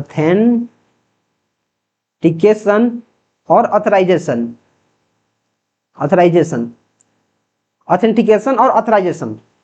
इसमें क्या होता है कि चीजों को ऑथेंटिकेट करता है कि क्या वही यूजर है जो रियल में एग्जिस्ट करता था। और फिर ऑथराइजेशन का ये मतलब है कि हम लोग इसको क्या क्या एक्सेस देंगे। जैसे मानो अगर कोई वेबसाइट है, जैसे मान लो PW का वेबसाइट है, उसमें मैं एज ए लॉगिन करता हूँ यूजर, और मैंने कोई भी कोर्स परचेज नहीं किया है, तो क्या जो पेड कोर्स है वो मेरे को मिल जाएगा, नहीं मिलेगा। क्या जो पेड कोर्स है वो मेरे को मिलेगा, नहीं मिलेगा। मैं उसमें ऑथेंटिकेट जरूर हो जाऊंगा, मैं उसमें लॉगिन जरूर हो जाऊंगा, लेकिन पेड कोर्स मेरे को मिलने वाला नहीं है। तो मेरे को सारे चीज अथराइज नहीं होंगे, वही चीज अथराइज होंगे जो फ्री लोगों को मिलता है, जो फ्री के सब्सक्राइबर्स को मिलता है। तो अगर मुझे पेड कोर्स चाहिए तो मुझे पैसे देने पड़ेंगे, मुझे कोर्स खरीदना पड़ेगा, और जैसे मैं कोर्स खरीद लूंगा तो मुझे सारे पेड कोर्स का, मतलब जो मैं कोर्स खरीदा हूं उसके सारे कंटेंट का मुझे ऑथराइजेशन मिल जाएगा। राइट, कम्युनिकेशन सपोर्ट क्या है सर, ये बताता है कि जो हमारे बहुत सारे डिवाइसेस हैं जो आईओटी में मिल के सारे काम करते हैं, उनके बीच काफ़ी स्मूथ कम्युनिकेशन होना चाहिए। कि कोई भी डिवाइस अगर किसी डिवाइस से कम्युनिकेट करना चाहता है तो उसमें दिक्कत नहीं आनी चाहिए, उसमें कोई भी अड़चन नहीं आनी चाहिए। तो इस केस में हमारा आंसर सारे के सारे हो जाएंगे, मतलब डी नंबर हमारा आंसर देखने को मिल जाएगा। Right, next, which of these is a communication middleware for IoT. देखो अब बोल रहा है कि कौन सा है जो कम्युनिकेशन मिडिलवेयर है आईओटी के लिए। क्या MQTT है, इसका फुल फॉर्म क्या होगा? कोप है इसका फुल फॉर्म, और AMQP है इसका फुल फॉर्म। तो देखो इसका होता है message queue telemetry transport, message queue telemetry transport. जो तीनों हमारे पास जो प्रोटोकॉल हैं वो काफी इंपोर्टेंट प्रोटोकॉल हैं। इसके तो पहले डायरेक्ट हमारा फुल फॉर्म ही आ जाता है। एग्जाम में आप जाके देखो MQTT पूछा गया है, COAP पूछा गया है। तो ऐसा टर्म है, इसमें सब मिला के 5-6 प्रोटोकॉल ही है आईओटी में जो हमें पढ़ना है, 5-6 ही है। उन सबका फुल फॉर्म मैं लिखा दूंगा, आप उसको रट ही लेना कि जैसे एग्जाम में आएगा उसको तुरंत रट्टा मारना है और तुरंत टिक मारना है उसको। लो, COAP मतलब कंस्ट्रेंट एप्लीकेशन प्रोटोकॉल, कंस्ट्रेंट से application, constraint application protocol. AMQP advanced message queuing protocol, advanced message queuing protocol. तो बोल रहा है कि जो आईओटी है उसमें से जो कम्युनिकेशन मिडिलवेयर कौन है, कम्युनिकेशन मिडिलवेयर कौन है। राइट, तो हमारे सारे के सारे हो जाएंगे, एक कम्युनिकेशन का मिडिलवेयर है सारे के सारे। ये भी मैसेज हमारा ट्रांसफर कर रहा है, ये एप्लीकेशन लेयर पे काम कर रहा है और एडवांस है। तो जो 15 है उसका आंसर हमारा more than one of the above देखने को मिल जाएगा। राइट, इसका फुल फॉर्म आप कैसे भी करके याद कर लो, मैं तो बोलूंगा इसको याद ही कर लो। एक क्वेश्चन डायरेक्ट एग्जाम में पूछा जाएगा और याद नहीं रहेगा तो इसमें तो कुछ आपको समझने की बात है ही नहीं, इसको आपको याद ही करना है, तो आप इसको याद अच्छे से कर लो। IoT information security mainly deals with, जो आईओटी होता है उसका जो इंफॉर्मेशन सिक्योरिटी होता है वो किसमें डील करता है, मतलब कौन कौन से जरूरी है इंफॉर्मेशन सिक्योरिटी के लिए। जो क्या कॉन्फिडेंशियलिटी है, हाँ हमारी जो चीजें हैं वो गोपनीयता को फॉलो करना चाहिए, मतलब गोपनीय होनी चाहिए। इंटीग्रिटी है, इंटीग्रिटी हाँ है। अवेलेबिलिटी है, हाँ है। जो हमारी इंफॉर्मेशन है वो अवेलेबल होनी चाहिए। ऐसा नहीं हो कि जब मैं चीज़ों को एक्सेस करने की कोशिश कर रहा हूँ, या फिर जैसे मानो जो स्ट्रीट लाइट है उसको जब 30 मीटर के अंदर, 30 फीट के अंदर कोई भी डिवाइस आएगा या फिर कोई आदमी आएगा, कोई भी मूवमेंट होगा तो उसको जलना चाहिए। अब ऐसा नहीं हो कि रात में वो लगा हुआ है, कोई आ रहा हो जल ही नहीं रहा, अवेलेबिलिटी है ही नहीं, तो क्या उसको आप अच्छा मानोगे? नहीं। तो जो इन्फॉर्मेशन सिक्योरिटी है तीनों के तीनों लेयर्स को फॉलो करता है। इंटीग्रिटी इसमें होनी चाहिए, अवेलेबिलिटी होना चाहिए और कॉन्फिडेंशियलिटी होना चाहिए। राइट, तो more than one of the above इसका आंसर हमें मिल जाएगा। Which of this is an IoT security challenge, बोल रहा है कि कौन हमारा है जो आईओटी सिक्योरिटी का एक चैलेंज है, मतलब इसको पूरा करना किसी चैलेंज से कम नहीं है।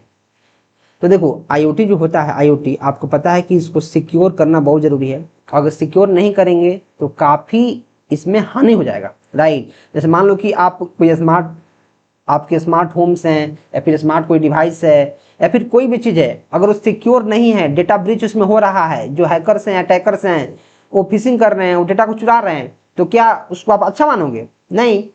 तो जो आईओटी है उसके लिए सिक्योरिटी प्रोवाइड करना, काफी तगड़ा सिक्योरिटी देना एक चैलेंज है।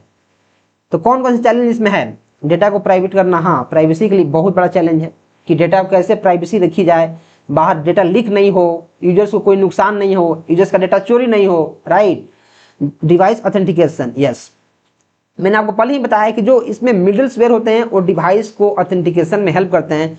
और एक सिक्योरिटी का कंसर्न है कि जो यूजर रियल में है, जो यूजर सच में जो पहले रजिस्टर किया है उसी को हम लोग ऑथेंटिकेशन देंगे।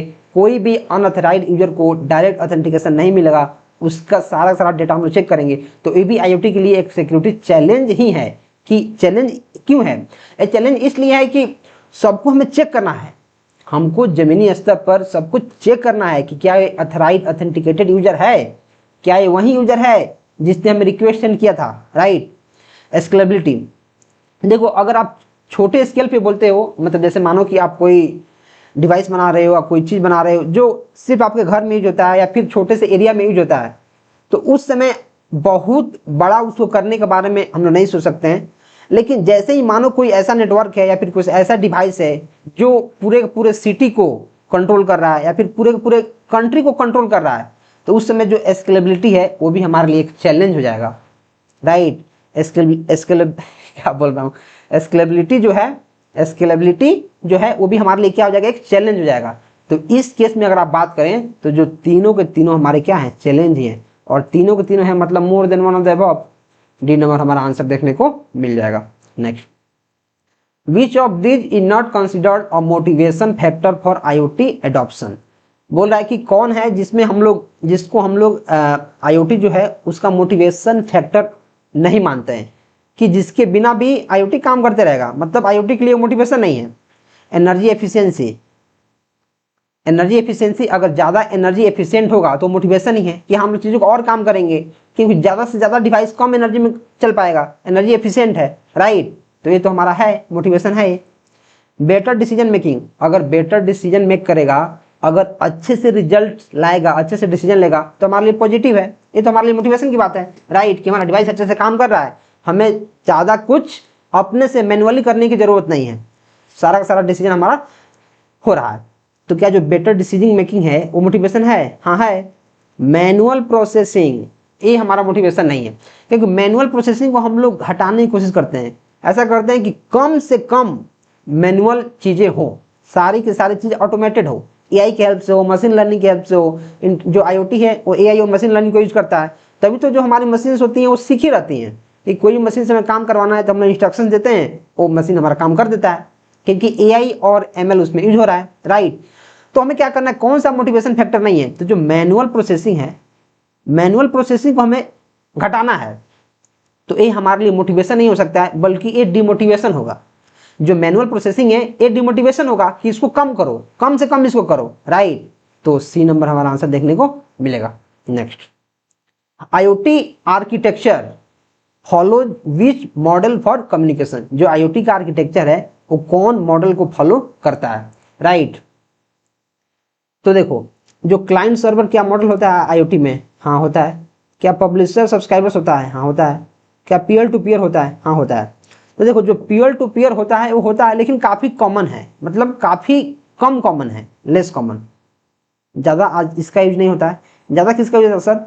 ज़्यादा यूज है क्लाइंट सर्वर का और पब्लिशर सब्सक्राइबर्स का। जैसे पब्लिशर सब्सक्राइबर्स क्या है, सब्सक्राइबर्स क्या है कि जैसे ऐसे समझो, मैं यूट्यूब पे वीडियो डालता हूँ, जैसे मैं यूट्यूब पे वीडियो डाल रहा हूँ, यूट्यूब है और हमारा वीडियो है इसके ऊपर मान लो, तो मैं हो गया पब्लिशर, आप हो गए सब्सक्राइबर, आप वीडियो को देख रहे हो, सब्सक्राइबर, जैसे आप सब्सक्राइबर हो गए, मैं हो गया, जैसे मैं हूँ यहाँ मैं लिखता हूँ मैं हो गया क्या, पब्लिशर, मैं पब्लिशर हो गया, एक मिनट, मैं हो गया क्या, पब्लिशर, मैं हो गया पब्लिशर, आप हो गए सब्सक्राइबर।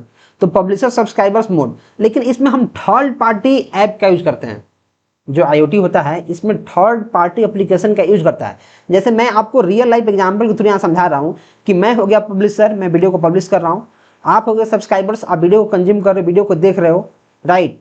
तो मैं वीडियो को अपलोड कहाँ कर रहा हूँ, पब्लिश कहाँ कर रहा हूँ, आप वीडियो कहाँ से देख रहे हो?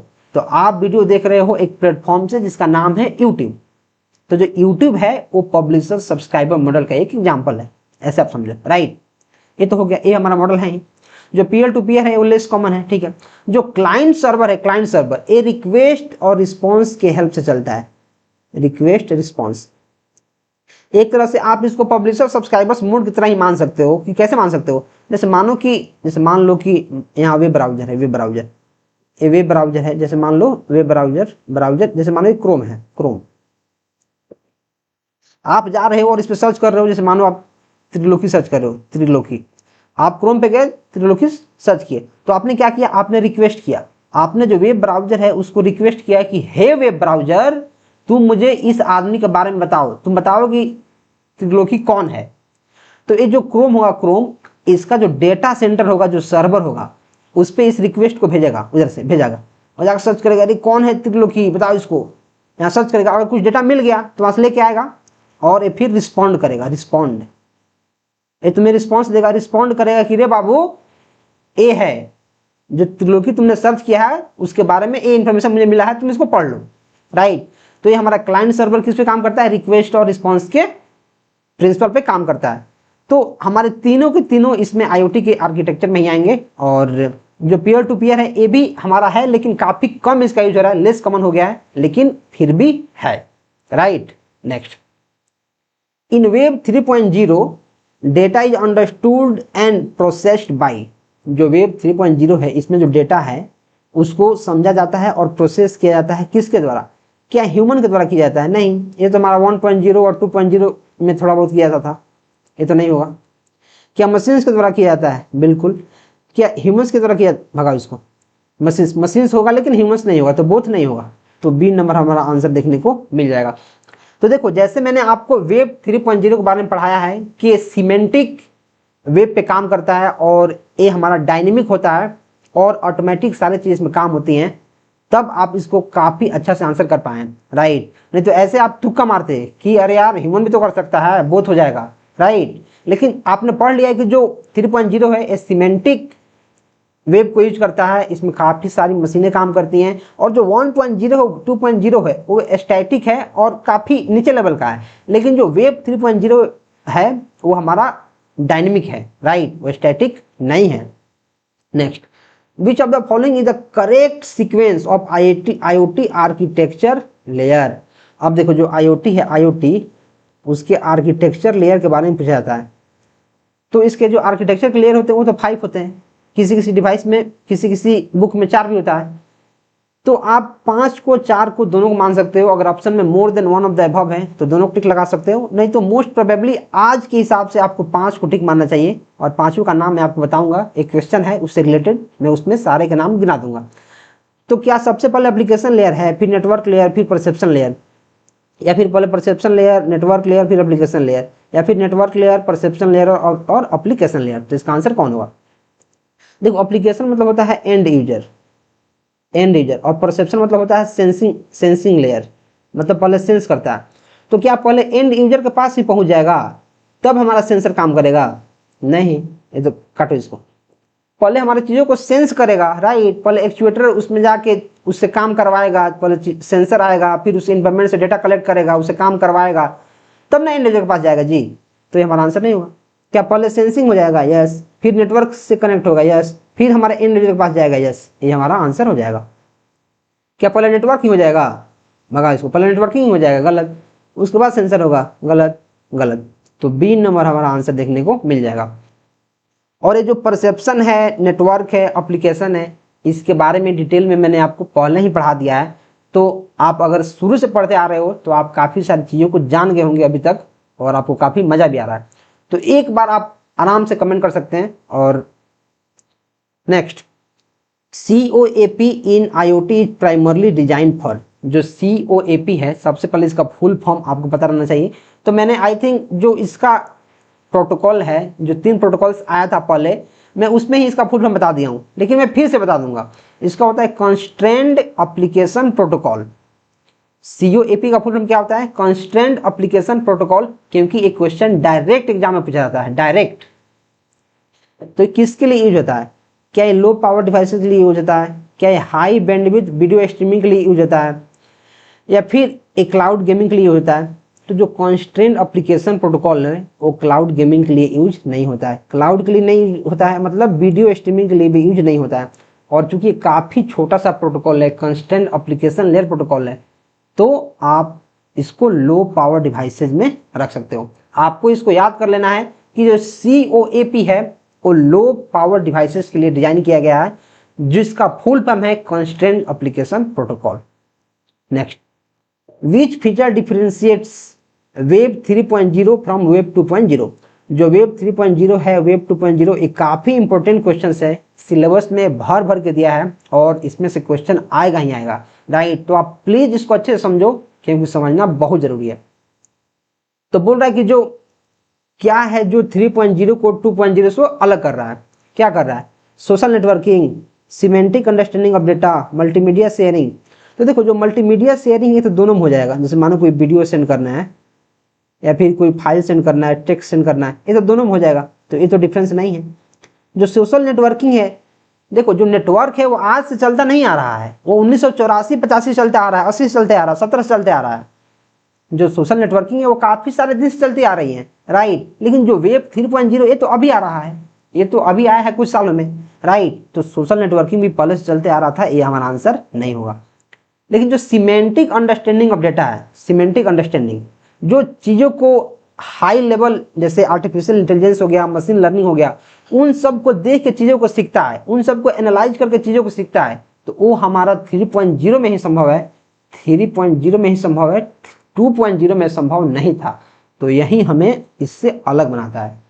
तो आपको क्या करना है, एग्जाम में क्या करना है कि आपको उन सारे पॉइंट को लिस्ट करना है जो मॉडर्न साइंस, मॉडर्न चीजों को दर्शाता हो। जो सोशल नेटवर्किंग है तो आज से नेटवर्किंग थोड़ी चल रहा है, बहुत दिन चल रहा है। मल्टीमीडिया आज से थोड़ी चल रहा है, बहुत दिन चल रहा है। लेकिन जो एआई मशीन लर्निंग है, जो सिमेंटिक चीजें हैं, वो अभी से चल रही हैं कुछ सालों से। तो वही 3.0 को बाकी 1.0 और 2.0 से अलग बनाता है, right. Next, which of the following IoT communication protocols supports both publish subscribe messaging and quality of services levels to ensure reliable data delivery in constrained network। ये हमारा क्या है, क्वेश्चन नंबर 24। बोला कि कौन सा IoT कम्युनिकेशन का protocol है जो पब्लिश और सब्सक्राइबर्स मैसेजिंग मोड और क्वालिटी सर्विस दोनों को सपोर्ट करता है, साथ ही साथ इसलिए सपोर्ट करता है कि वो डेटा डिलीवरी को काफी अच्छा से नेटवर्क में कर पाए। तो क्या जो कंस्ट्रेंट एप्लीकेशन लेयर प्रोटोकॉल होता है वो होता है? नहीं। क्या मैसेज क्यूइंग टेलीमेट्री ट्रांसपोर्ट होता है? ओ यस। इसमें सारे के सारे हमें मैसेज का ही बात हो रहा है कि मैसेज को हमें सेंड करना है, उसका क्वालिटी अच्छा रहना चाहिए, पब्लिशर सब्सक्राइबर्स रहना चाहिए। तो इसके नाम से ही जाहिर है message queuing telemetry protocol transport. HTTP नहीं, ये तो वेब ब्राउजिंग के लिए यूज होता है, वेब ब्राउजिंग। एक किसके लिए होता है? वेब ब्राउजिंग के लिए होता है। ZigBee क्या होता है? ये तो लो पावर कंजप्शन डिवाइस है, लो पावर कंजप्शन, जिसके बारे में मैंने आपको आई थिंक पहले बताया है। जो लो पावर डिवाइस है और जिसका IEEE स्टैंडर्ड आपको कमेंट करना है। IEEE इसका स्टैंडर्ड क्या है? इसका IEEE स्टैंडर्ड आपको कमेंट करना है। तो इसका आंसर में क्या हो जाएगा? MQTT। आप इसको याद कर लो, ऐसे याद करो कि कौन सा हमारे पास प्रोटोकॉल है जो पब्लिशर सब्सक्राइबर्स या फिर क्वालिटी ऑफ सर्विसेज या फिर और भी जो चीजें हैं उनको करता है। तो जो कंस्ट्रेंट एप्लीकेशन प्रोटोकॉल होता है वो इतना हेवी टास्क को नहीं करता है और बेसिकली वो मैसेज के लिए यूज होता ही नहीं है, राइट। और जो मैसेज क्यूइंग टेलीमेट्री ट्रांसपोर्ट है, इसके फुल फॉर्म में ही मैसेज छुपा हुआ है और मैसेज ही हमें सेंड करने की बात हो रही है, तो मैसेज क्यूइंग प्रोटोकॉल इसका आंसर हो जाएगा। Next, Which of the following is an open source of IoT middleware platform? बोल रहा है कि कौन सा हमारा है जो IoT middleware प्लेटफॉर्म है ओपन सोर्स। ओपन सोर्स कौन है? तो आप देखोगे कि जो का एक प्रोडक्शन रेडी प्लेटफॉर्म है जो IoT के सॉल्यूशंस को बनाता है, जिसको मैं क्या लिखूंगा? Production ready platform for making IoT solutions. अब इसका क्या मतलब है? इसका मतलब है कि का जो है एक ऐसा प्लेटफॉर्म है जो IoT की जो डिवाइसेस हैं उनके लिए सॉल्यूशन बनाता है कि कैसे सॉल्व होने चाहिए, कैसे इसका जो कॉम्प्लेक्सिटी है कम होगा, कैसे चीजें काम करेंगी। फीवेयर क्या होता है? फीवेयर क्या होता है? ये स्मार्ट एप्लीकेशन पे फोकस करता है। फीवेयर मतलब स्मार्ट एप्लीकेशंस पे हमारा क्या करता है? ये फोकस करता है एप्लीकेशंस। जैसे स्मार्ट होम हो गया, जैसे स्मार्ट हमारा होम हो गया, स्मार्ट होम। ये स्मार्ट एप्लीकेशन पे क्या करता है? फोकस करता है। जो थिंग्स बोर्ड होता है ये क्या करता है? थिंग्स बोर्ड ये हमारा करता है डिवाइस को मैनेज, डिवाइस मैनेजमेंट। ये हमारा डिवाइस मैनेजमेंट का काम करता है। तो बोला कौन है जो ओपन सोर्स IoT मिडिलवेयर है? का भी है, फीवेयर भी है, थिंग्स बोर्ड भी है, मतलब इस सारे के सारे हैं। तो आंसर हमारा डी देखने को मिलेगा। Next, 1 minute 26। हाँ, which protocol runs over UDP and is optimised for constraint devices? 25 हो गया। 26, कौन सा प्रोटोकॉल है जो UDP पे रन करता है और कंस्ट्रेंट डिवाइसेस के लिए ऑप्टिमाइज किया गया? तो देखो यहाँ साफ साफ लिख किया है कि कंस्ट्रेंट डिवाइसेस, वही डिवाइस जो कंस्ट्रेंड हो उनके लिए यूज होता है। कौन सा प्रोटोकॉल यूडीपी पे चलता है और सीमित उपकरणों के लिए ऑप्टिमाइज किया गया है। सीमित मतलब कुछ, सीमित मतलब लिमिटेड, सीमित क्या समझो, लिमिटेड समझो कि कुछ डिवाइसेस पे ही वो चल पाएंगे, राइट।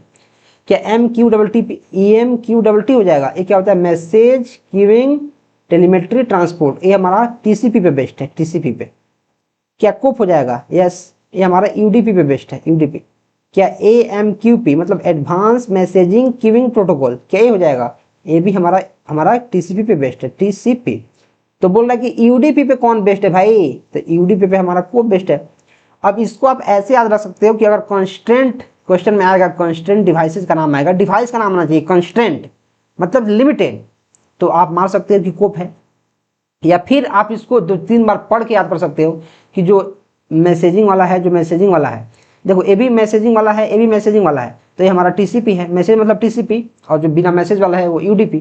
ऐसे आप इसको याद कर सकते हो, राइट। नेक्स्ट, अब मैं थोड़ा सा पहले पानी पी लेता हूँ, मेरा गला सूख गया, पहले मैं करता हूँ जल ग्रहण।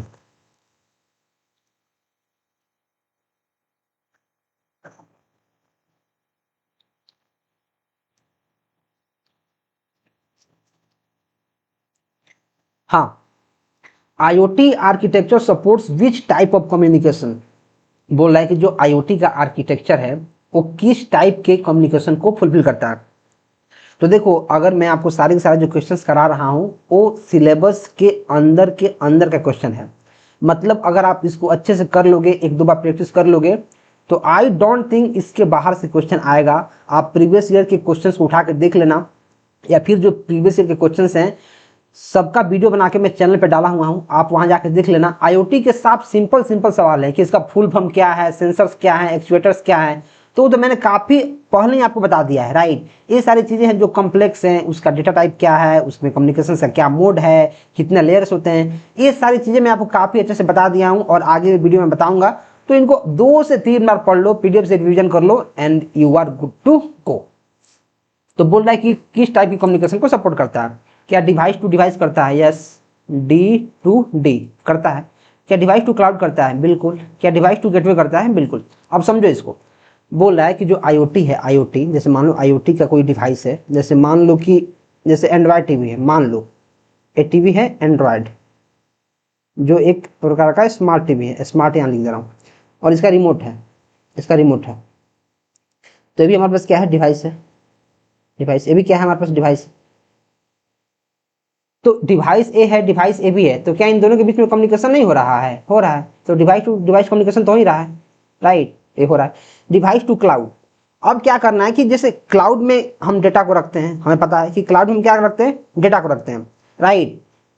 तो जो क्लाउड का डेटा है उसको फेच करके जो हमारा IoT का डिवाइस है वो काम करता है। मतलब अगर कोई भी डिवाइस है तो डायरेक्ट क्लाउड पे डेटा को सेंड कर सकता है, वहां से डेटा को एक्सेस कर सकता है, ये हमारे पास अवेलेबल है, तो डिवाइस टू क्लाउड हो जाएगा। डिवाइस टू गेटवे क्या मतलब है, जब क्लाउड पे जा रहा है तो उससे पहले हमारा गेटवे लगा होता है। गेटवे एक ऐसा डिवाइस होता है, गेटवे एक ऐसा डिवाइस होता है जो अनऑथराइज्ड एक्सेस को रोकता है, राइट। जब क्लाउड के पास जा रहा है मतलब गेटवे से होकर जा रहा होगा, राइट, तो गेटवे भी हमारा अवेलेबल है, मतलब तीनों के तीनों अवेलेबल हैं। तो more than one of the above हमारा आंसर देखने को मिलेगा। Next, web of things differs from internet of things by focusing on. अभी तक था हमारे पास IoT, अब आ गया है WOT, मतलब वेब ऑफ थिंग्स, और यह है internet of things. Internet of things मतलब सारे जो थिंग्स हैं, जो विषय वस्तु हैं, जो डिवाइस हैं, उनको इंटरनेट की कनेक्टिविटी देना, उनके ऊपर इंटरनेट को हावी करना, ताकि वो काफी सारे नेटवर्क में कनेक्ट हो सके और वो इंडिपेंडेंट हो सके, राइट। तो वेब ऑफ जो थिंग्स है WOT, वो IoT से कैसे अलग है, मतलब क्या फोकस करता है उसमें, device connectivity, web integration of devices, hardware miniaturisation. तो देखो, डिवाइस कनेक्टिविटी ये तो हमारा IoT में भी होता है, IoT में भी होता है, ये तो इसमें भी होता है। तो क्या ये हमारा वेब ऑफ थिंग्स को अलग करता है, नहीं। Web integration of devices, yes, ये हमारा आंसर हो जाएगा। क्यों, क्योंकि देखो जो IoT होता है, IoT उसमें डिवाइस की कनेक्टिविटी होती है, लेकिन डिवाइस को हम लोग वेब पे, वेब इंटीग्रेशन उसमें नहीं करते हैं। वेब इंटीग्रेशन का क्या मतलब है कि जो वेब के टेक्नोलॉजी हैं, जैसे HTML, CSS, जावास्क्रिप्ट, इन सब का उसमें यूज नहीं करते हैं। WOT का मतलब है integrating IoT devices with standard web technology, वो हम लोग नहीं करते हैं। लेकिन जो WOT होता है उसका मतलब यही है कि जितने भी IoT के डिवाइसेज हैं उनको वेब के साथ, मतलब वर्ल्ड वाइड वेब के साथ इंटीग्रेट करना, वो IoT का फीचर नहीं है लेकिन WOT का फीचर है। क्या हार्डवेयर मिनिएचराइजेशन है? नहीं, ये हमारा नहीं है, ये हमारा नहीं है। तो आंसर हमारा क्या मिल जाएगा? B. WOT architecture standardisation is important because, जो WOT है इसका स्टैंडर्ड आर्किटेक्चर इंपॉर्टेंट है। क्यों? It enables interoperability, it reduces device cost, it increases device speed. जो WOT है, WOT क्या ये डिवाइस के कॉस्ट को खत्म कर देगा, मतलब रिड्यूस कर देगा? नहीं, ये तो वेब बेस्ड टेक्नोलॉजी है, मतलब इससे भी एक तरह का एडवांस टेक्नोलॉजी है जिसमें और खर्चे बढ़ेंगे, तो रिड्यूस तो नहीं होगा, रिड्यूस तो नहीं होगा। क्या ये डिवाइस के स्पीड को इंक्रीज कर देगा? ऐसा भी कुछ नहीं है। डिवाइस के स्पीड को कैसे इंक्रीज कर देगा? नहीं कर देगा। हो सकता है कि स्लो हो जाए, इंक्रीज नहीं होगा, क्योंकि पहले तो IoT और फिर उसके ऊपर WOT, तो स्पीड हमारा क्या होगा? और कम हो सकता है, ज्यादा नहीं हो सकता है। तो ए पैरेलली इंक्रीज नहीं करेगा। इट इंक्रीज इंटरऑपरेबिलिटी, हाँ, ए इसको इनेबल कर देगा, मतलब एक दूसरे के ऊपर ये लोग डिपेंडेंट हो जाएंगे कि जो IoT डिवाइसेज है वो WOT पे डिपेंडेंट हो जाएगा और जो WOT है उसके डिवाइस IoT पे डिपेंडेंट हो जाएंगे। तो इंटरऑपरेबिलिटी को क्या हो जाएगा? इनेबल कर देगा, मतलब दोनों एक दूसरे पे परस्पर मिल के काम करेंगे। देखो इसको समझो ध्यान से।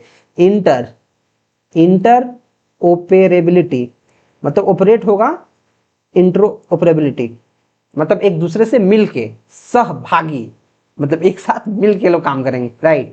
Next, the unified multi tier या फिर multi tier WOT architecture consist of. क्या इसमें डिवाइस टियर होता है? इसको देखो डिवाइस टियर या फिर टायर बोलते हैं, बहुत सारे लोग इसको टियर बोलते हैं और बहुत सारे टायर बोलते हैं, जैसे AC3 tier, AC3 tyre, right. तो जो मर्जी हो बोलो। Device tier, gateway tier, application tier. बोला कि जो WOT है इसके आर्किटेक्चर में क्या क्या मिलके बना होता है, राइट। इसमें क्या क्या मिलके बना होता है, एक मिनट मैं इसमें क्या बताया हूँ, हाँ ठीक है। इसको इसमें जो यूनिफाइड मल्टीप्लायर हैं WOT के आर्किटेक्चर, इसमें क्या क्या मिलके बना होता है। तो डिवाइस टियर भी इसमें होता है। और डिवाइस के बारे में मैं आपको बहुत बता चुका हूँ, क्या बताया हूँ कि जितने भी सेंसर्स हैं, जितने भी एक्चुएटर्स हैं, एक्चुएटर्स, देखो सेंसर क्या है? जो पर्यावरण में या फिर इन्वायरमेंट में चीजों को सेंस करता है और डेटा को कलेक्ट करता है, डेटा को कलेक्ट। एक्चुएटर क्या है? एक्चुएटर क्या है कि जो फिजिकल चीजें हैं, फिजिकल चीजें, जो फिजिकल डिवाइस है या फिर कोई भी चीज है उसको मूवमेंट देता है, मूवमेंट। जैसे मैंने आपको एग्जांपल बताया ना कि जो रोबोट है उसका अगर हाथ है या पैर है तो उसको मूवमेंट कराएगा कौन? एक्चुएटर। एक्चुएटर मूवमेंट कराएगा, तो इसको याद रखना है। गेटवे क्या होता है? गेटवे आपको पता है, गेटवे अनऑथराइज्ड एक्सेस को रोकता है और एक तरह से फायर वॉल की तरह काम करता है, राइट। जैसे गेटवे का एग्जांपल आप ब्रिज को समझ सकते हैं, जो नेटवर्क को कनेक्ट करने में हेल्प करता है। एप्लीकेशन टियर आपको पता ही है कि एंड यूजर के लिए काम आता है, एंड यूजर, और जो एनालिटिक्स के लिए काम आता है, एनालिटिक्स और डैशबोर्ड। अब आप चलो नहीं समझ पाएंगे डैशबोर्ड क्या है। देखो डैशबोर्ड एप्लीकेशन, मतलब एप्लीकेशन लेयर, सबसे ऊपर के लेयर की बात हो रही है, उसमें डैशबोर्ड कैसे कि एप्लीकेशन में ना आदमी अपना डैशबोर्ड चेक करेगा कि क्या क्या चीजें चल रही हैं, किसका क्या काम है, कौन ज्यादा चल रहा है, कौन कम है, पावर कितना है, डिवाइस सेंस कर रहा है कि नहीं, डिवाइस काम कर रहा है कि नहीं, रेड बटन चल रहा है कि नहीं। तो काफी सारी हजार चीजें आप डैशबोर्ड में देख सकते हो जो एप्लीकेशन टियर में हेल्प करता है। तो तीनों के तीनों हमारे क्या है? उसके आर्किटेक्चर के भाग ही हैं। तो आंसर हमारा डी देखने को मिलेगा। Next, in cloud of things grid computing provides. देखो पहले था हमारे पास IoT, फिर आया था WOT, अब आ गया है COT, cloud of things, web of things, internet of things, right. ये सारे की सारी चीजें आपको पढ़ना है। तो बोला जो क्लाउड ऑफ थिंग्स है, क्लाउड ऑफ थिंग्स, उसमें ग्रिड कंप्यूटिंग प्रोवाइड की जाती है। उसका क्या मतलब है? कौन करता है? क्या shared resources and distributed computing करता है? क्या सेंट्रलाइज्ड पावर सप्लाई करता है? क्या डिवाइस मिनिएचराइजेशन करता है? तो डिवाइस मिनिएचराइजेशन तो नहीं होता है, ये तो हार्डवेयर से रिलेटेड है, ये तो नहीं होगा, बताओ उसको। हमारे यहाँ क्लाउड ऑफ थिंग्स है और ये है हार्डवेयर से रिलेटेड, तो इसको भगा दो, ये खत्म हो जाएगा। सेंट्रलाइज्ड पावर सप्लाई, जो क्लाउड ऑफ थिंग्स है उसमें ग्रिड कंप्यूटिंग की बात हो रही है। ग्रिड कंप्यूटिंग में पावर सेंट्रलाइज क्या करने का मतलब है, हमें पावर थोड़ी सप्लाई कर रहे हैं, तो ये भी हमारा गलत हो जाएगा, गलत। Shared resources and distributed computing, resources को शेयर करना और चीज़ों को डिस्ट्रीब्यूट करना, एक ग्रिड का काम है। जैसे देखो रिसोर्सेज को शेयर करना, ग्रिड अगर मैं समझाऊं तो ग्रिड जैसे आप कैसे समझते हो, ग्रिड हमारा क्या है, ग्रिड है, ये हमारा ग्रिड है, इसमें बहुत सारे डेटा को आप रख सकते हो ग्रिड वाइज, जो इन्फॉर्मेशन को शेयर करेगा और डिस्ट्रीब्यूट करेगा, राइट। ये हमारा ग्रिड का एग्जांपल है, तो आंसर हमारा ये देखने को मिलेगा। Next, which is not a popular cloud provider, इसमें से कौन से पॉपुलर क्लाउड प्रोवाइडर नहीं है। AWS मतलब अमेजॉन वेब सर्विसेज, इसका फुल फॉर्म आपसे पूछा जाएगा। अमेजॉन, मैं लिख देता हूं, अमेजॉन वेब सर्विसेज, क्या ये क्लाउड है? हाँ, काफी पॉपुलर है। क्या गूगल क्लाउड क्लाउड है? यस, ये भी हमारा क्लाउड है। इसको बोलते हैं GCP, मतलब Google cloud platform, developed by Google, Google cloud platform GCP। IBM version है, देखो मैंने आपको पहले या फिर दूसरे क्वेश्चन में बताया कि जो IBM वर्जन IoT है, ये हमारे पास क्या है, ये IoT बेस्ड क्लाउड है, IoT बेस्ड। ये सिर्फ क्लाउड प्लेटफॉर्म नहीं है, ये IoT के लिए है, तो ये हमारा गलत हो जाएगा, ये हमारा गलत हो जाएगा। तो बोला कौन सा नहीं है, तो यही नहीं है, तो एक्चुअल आंसर कौन नहीं है, तो आंसर हो जाएगा हमारा IBM वर्जन IoT, ये नहीं है। IBM वर्जन IoT इसका क्या आंसर नहीं होगा, यही इसका आंसर होगा, क्योंकि नॉट बोला है तो यही इसका आंसर होगा कि IBM वर्जन IoT का क्लाउड प्रोवाइडर नहीं है, ये IoT के लिए स्पेसिफिक है, right. Industry 4.0 is mainly associated with, देखो इंडस्ट्री 4.0 आपके सिलेबस में दिया गया है, तो इसके बारे में 2-3 मैं क्वेश्चन लेकर आया हूँ, आपको उसके बारे में बता देता हूँ कि जो इंडस्ट्री 4.0 है, इंडस्ट्री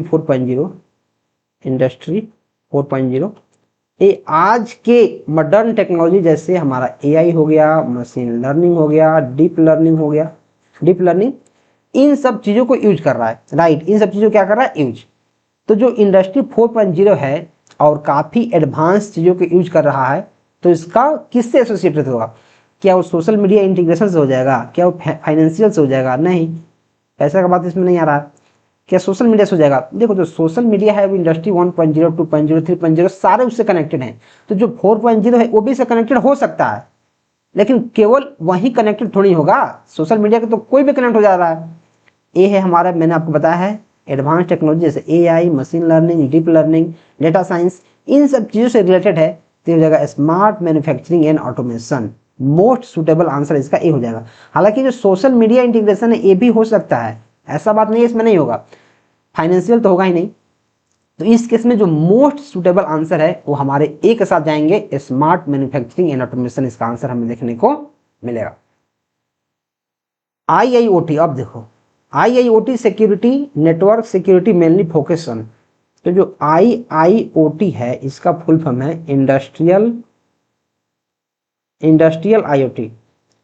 आई से इंडस्ट्रियल और बाकी internet of things, industrial internet of things. उसमें जो इंडस्ट्रियल इंटरनेट ऑफ थिंग्स का सिक्योरिटी है और नेटवर्क सिक्योरिटी है वो किस पे मेनली फोकस कर रहा है? Data confidentiality using transmission, data device miniaturisation और पावर ऑप्टिमाइजेशन। इसका आंसर हमें क्या होगा?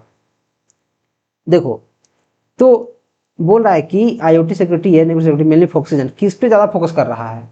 ये ज्यादा किस पे फोकस कर रहा है? तो ये फोकस कर रहा है डेटा कॉन्फिडेंशियलिटी और ड्यूरिंग ट्रांसमिशन की जगह पे। डिवाइस जो मिनिएचराइजेशन है ये हार्डवेयर से रिलेटेड है, हार्डवेयर से रिलेटेड है, जो इसका आंसर नहीं होगा। पावर ऑप्टिमाइजेशन मतलब पावर को कम करना, नेटवर्क सिक्योरिटी से कुछ मतलब नहीं है, तो इसका आंसर ही नहीं होगा। पावर ऑप्टिमाइजेशन वहां करते हैं जैसे मानो वाईफाई हो गया, ब्लूटूथ हो गया, तो वहां हम लोग कोशिश करते हैं कि कम से कम पावर लगे, ताकि जो हमारा डिवाइस है वो लॉन्ग ड्यूरेशन तक चल पाए, राइट, वो ज्यादा देर तक चल पाए, तो उसके लिए पावर को हम ऑप्टिमाइज करते हैं। लाइट बोल रहा हूँ, राइट। तो बोला कि जो डबल IoT का जो सिक्योरिटी है और जो नेटवर्क सिक्योरिटी है वो किस पे फोकस करता है? वो करता है कि डेटा हमारा कॉन्फिडेंशियल हो, जब हम ट्रांसमिट करें, तो जब हम डेटा को ट्रांसमिट करें, तो जब डेटा हमारा कॉन्फिडेंशियल होगा तभी ना सिक्योर रहेगा। अगर कॉन्फिडेंशियल नहीं रहेगा डेटा को, जैसे मानो हम सबको दिखा कर शेयर करना है, तो क्या सिक्योर रह पाएगा? नहीं, वो तो बीच में लूट लिया जाएगा। जैसे मान लो कि तुम्हारे पास, जैसे तुम मार्केट गए हो एटीएम के पास, या फिर बैंक गए हो, तो बैंक गए हो, 5 लाख रुपये तुमने निकाला है, और 5 लाख रुपये तुम हाथ में ऐसे लेके दिखा रहे हो, एकदम हाथ में उसको निकाल ली हो बैग से और हाथ में लेके चल रहे हो, तो क्या तुम सेफ घर पहुंच जाओगे?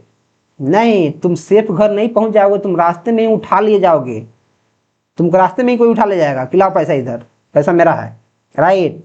तो अगर उसको कॉन्फिडेंस के रूप में लेके जाओगे, कॉन्फिडेंशियल करके ले जाओगे, बैग में छुपा के लेके जाओगे, किसी से दिखाओगे नहीं, किसी को बताओगे नहीं, तब पैसा सुरक्षित तुम्हारे साथ जाएगा। नहीं तो पैसा दूसरी जगह जाएगा और तुम दूसरी जगह, right. Next, reliable and secure by design IoT applications mean.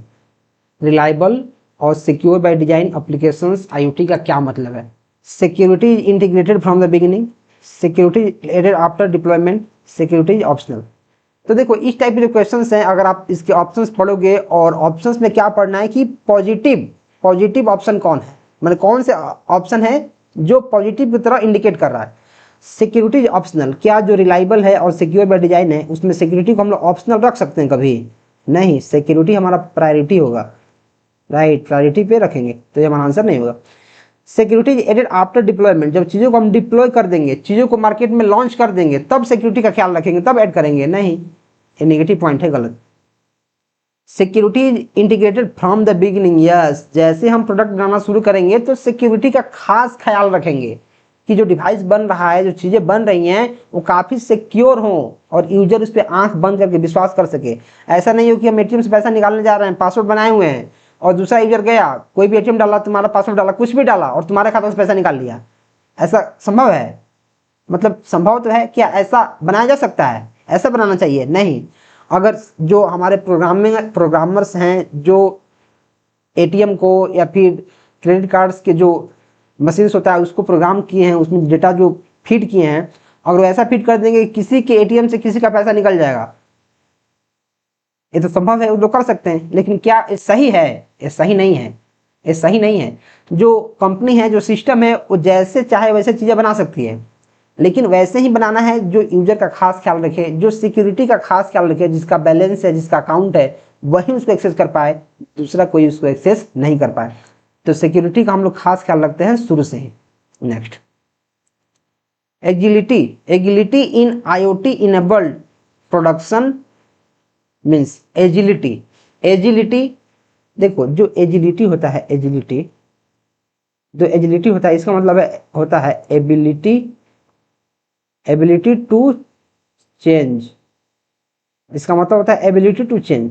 जो एजिलिटी होता है उसका मतलब होता है एबिलिटी टू चेंज। तो बोल रहा है जो एजिलिटी है IoT इनेबल प्रोडक्शन में, उसका मतलब क्या? Faster adoption to changes, fixed production schedule, complete removal of sensors. इसका मतलब क्या है कि जो चेंज होने में क्या हो, समर्थ हो, जो चेंज हो सके। तो क्या कंप्लीट रिमूवल ऑफ सेंसर हो जाएगा? सेंसर को रिमूव कर देंगे तो चेंज होगा वो।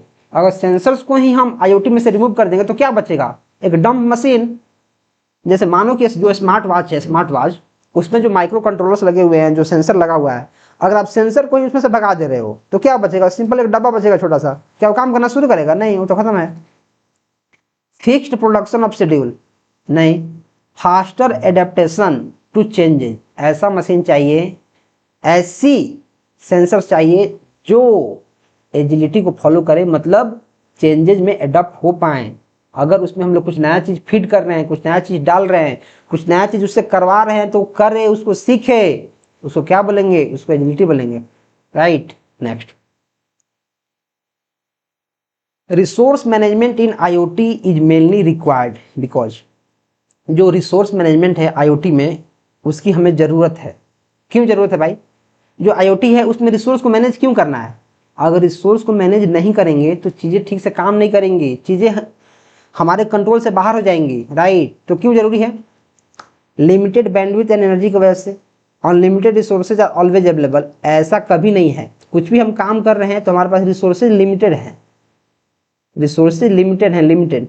जैसे आप पहले के ज़माने में देखते होंगे कि लोग पानी के लिए मतलब हजारों लाइन लगाते थे, सैकड़ों लाइन लगाते थे गांव में कुआं के पास, और उन्हें पानी बहुत कम नसीब होता था। और पहले के ज़माने में पानी, अंडरग्राउंड वाटर बहुत ज़्यादा था, लेकिन आज की अगर मैं अंडरग्राउंड वाटर की बात करूँ, जैसे हमारे पास एक ग्राउंड है तो पहले 10 फीट पे पानी मिल जाता था, 10 फीट, लेकिन अभी लोग जाते हैं 100 फीट, 200 फीट, एक मिनट, अरे यार चल क्यों नहीं रहा है, 200 फीट, 200 फीट जाते हैं तब जाकर उनको अच्छा पानी मिलता है पीने वाला। ऐसा बात नहीं है कि 100 फीट पे पानी नहीं है, 100 फीट पे पानी नहीं, पानी है लेकिन उतना स्वच्छ पानी नहीं है, उतना बेहतर पानी नहीं है जो कि 200 फीट के अंदर पानी है। पहले 10 फीट के अंदर ही पानी मिल जाता था। अभी भी बिहार में या फिर और भी यूपी हो गया, बिहार हो गया, या फिर आसपास एरिया हो गया, छत्तीसगढ़ हो गया, या फिर झारखंड हो गया, इसके अंदर 10-15 फीट के अंदर पानी आपको मिल जाएगा, लेकिन उसको पानी को आप पी नहीं सकते हैं, इतना बेकार पानी होगा, राइट। और अगर आप एमपी में चल जाते हैं, एमपी आप भोपाल में चल जाते हैं तो आपको 600 फीट के अंदर का पानी मिलता है, राइट। हम लोग जब एग्जाम देने जाते थे भोपाल तो 600 फीट से पानी आता था समरसीबल से, राइट। और एक बार तो समरसीबल खराब हो गया था, हम लोग उसको बना रहे थे दिन भर मिल के सब कोई। पानी का बहुत दिक्कत है वहाँ, राइट, पानी का बहुत दिक्कत है, वाटर लेवल इतना नीचे चला गया है, इतना नीचे चला गया है कि पूछो मत। तो ऐसे मत समझो कि हमारे पास अनलिमिटेड रिसोर्स है, हमारे पास रिसोर्सेज हमेशा लिमिटेड ही है। तो unlimited resources are always available, इसके रिगार्डिंग मैंने ये सारी चीज़ें समझाई हैं कि ऐसा नहीं समझना है, हमारे पास जो रिसोर्सेज हैं हमेशा लिमिटेड ही हैं, और जो रिसोर्सेज हैं वो खत्म होंगी ही, आज नहीं तो कल खत्म होना है उसको, राइट, उसको खत्म होना है। तो ये तो हमारा आंसर होने से रहा, भगा इसको।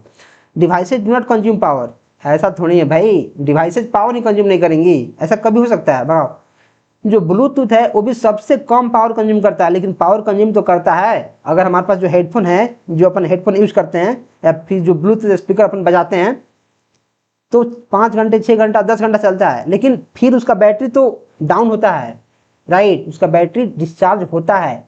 तो ऐसा नहीं हो सकता है कि डिवाइसेस पावर कंज्यूम नहीं करे, ये भी गलत है। Limited bandwidth and energy, yes, resource management की इसलिए ज़रूरत है कि हमारे पास बैंडविड्थ और एनर्जी लिमिटेड है, हमें अच्छे से यूटिलाइज करना है, राइट। तो आंसर हमारा ए हो जाएगा। Next, IoT clustering helps in, IoT का जो क्लस्टरिंग होता है क्यों होता है? आपसे एग्जाम में डायरेक्ट क्वेश्चन पूछा जा सकता है कि what do you mean by cluster, what do you mean by IoT clustering. Clustering मतलब क्या होता है? चीज़ों को जोड़ना, चीज़ों को एक साथ कंबाइन करना। तो grouping of devices for efficient communication, बिल्कुल सही बात है, हो सकता है।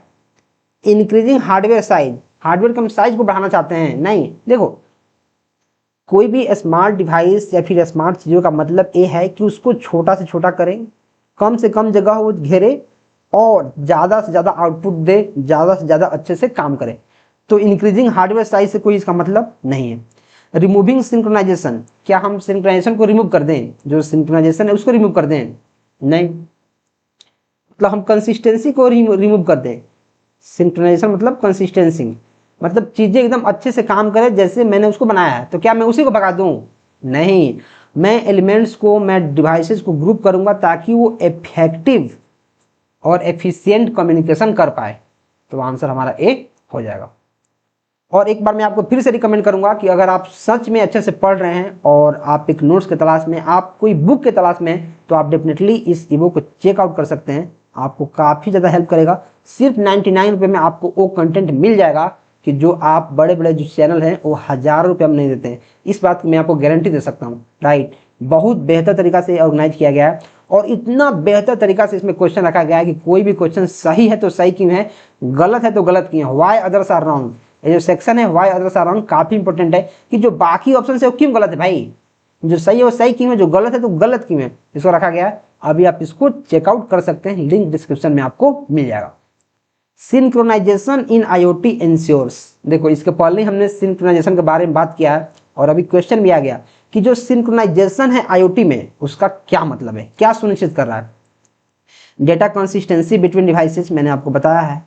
Randomly delay in communication, random delay, delay जहां आगे नेगेटिव पॉइंट है, देखो ये नेगेटिव पॉइंट है और हमें सिंक्रोनाइजेशन के बारे में बताना है, तो नेगेटिव पॉइंट जैसे आएगा उसको आंख बंद करना, ऐसे करना, आंख बंद और ऐसे काटना है, आंख बंद करके इसको काट देना कि आंसर नहीं होगा।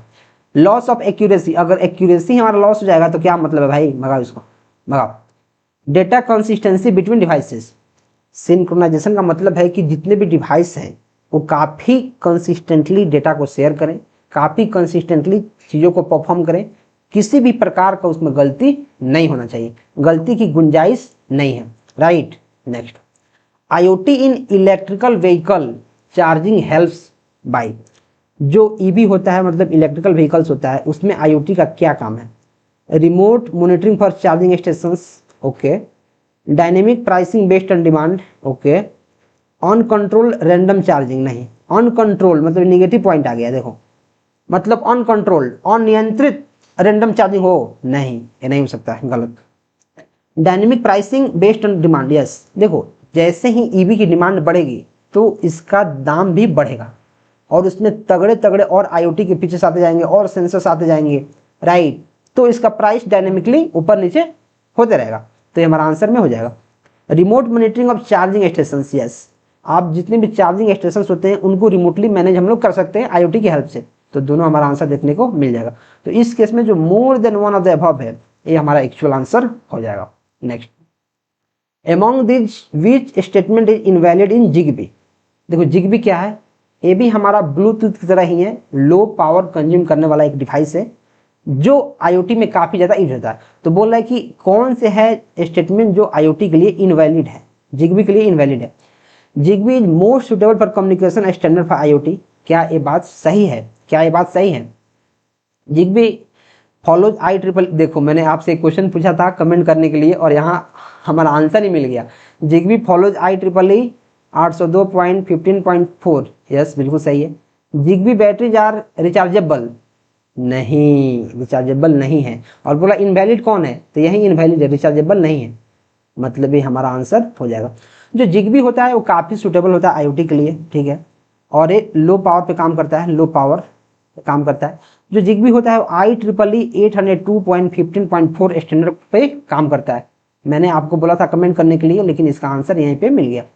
तो बोला कौन सा इनवैलिड है, तो जिगबी का जो बैटरी होता है वो रिचार्जेबल नहीं होता है, एक बार चार्ज होकर आया रहता है, जब बैटरी उसका डिस्चार्ज हो जाएगा तो हमें दूसरा डिवाइस लेना पड़ेगा, खत्म हो जा रहा है, बैटरी इसका रिचार्जेबल नहीं है। Next, which layer is used in Ethernet and wireless connection in IoT devices.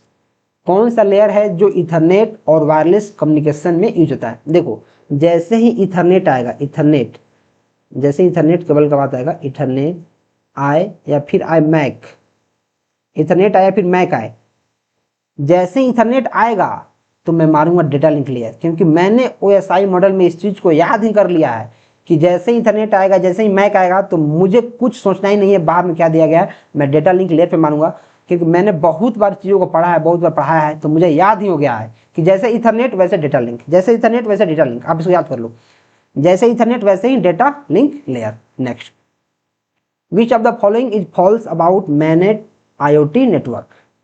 MANET IoT network के लिए गलत कौन सा है?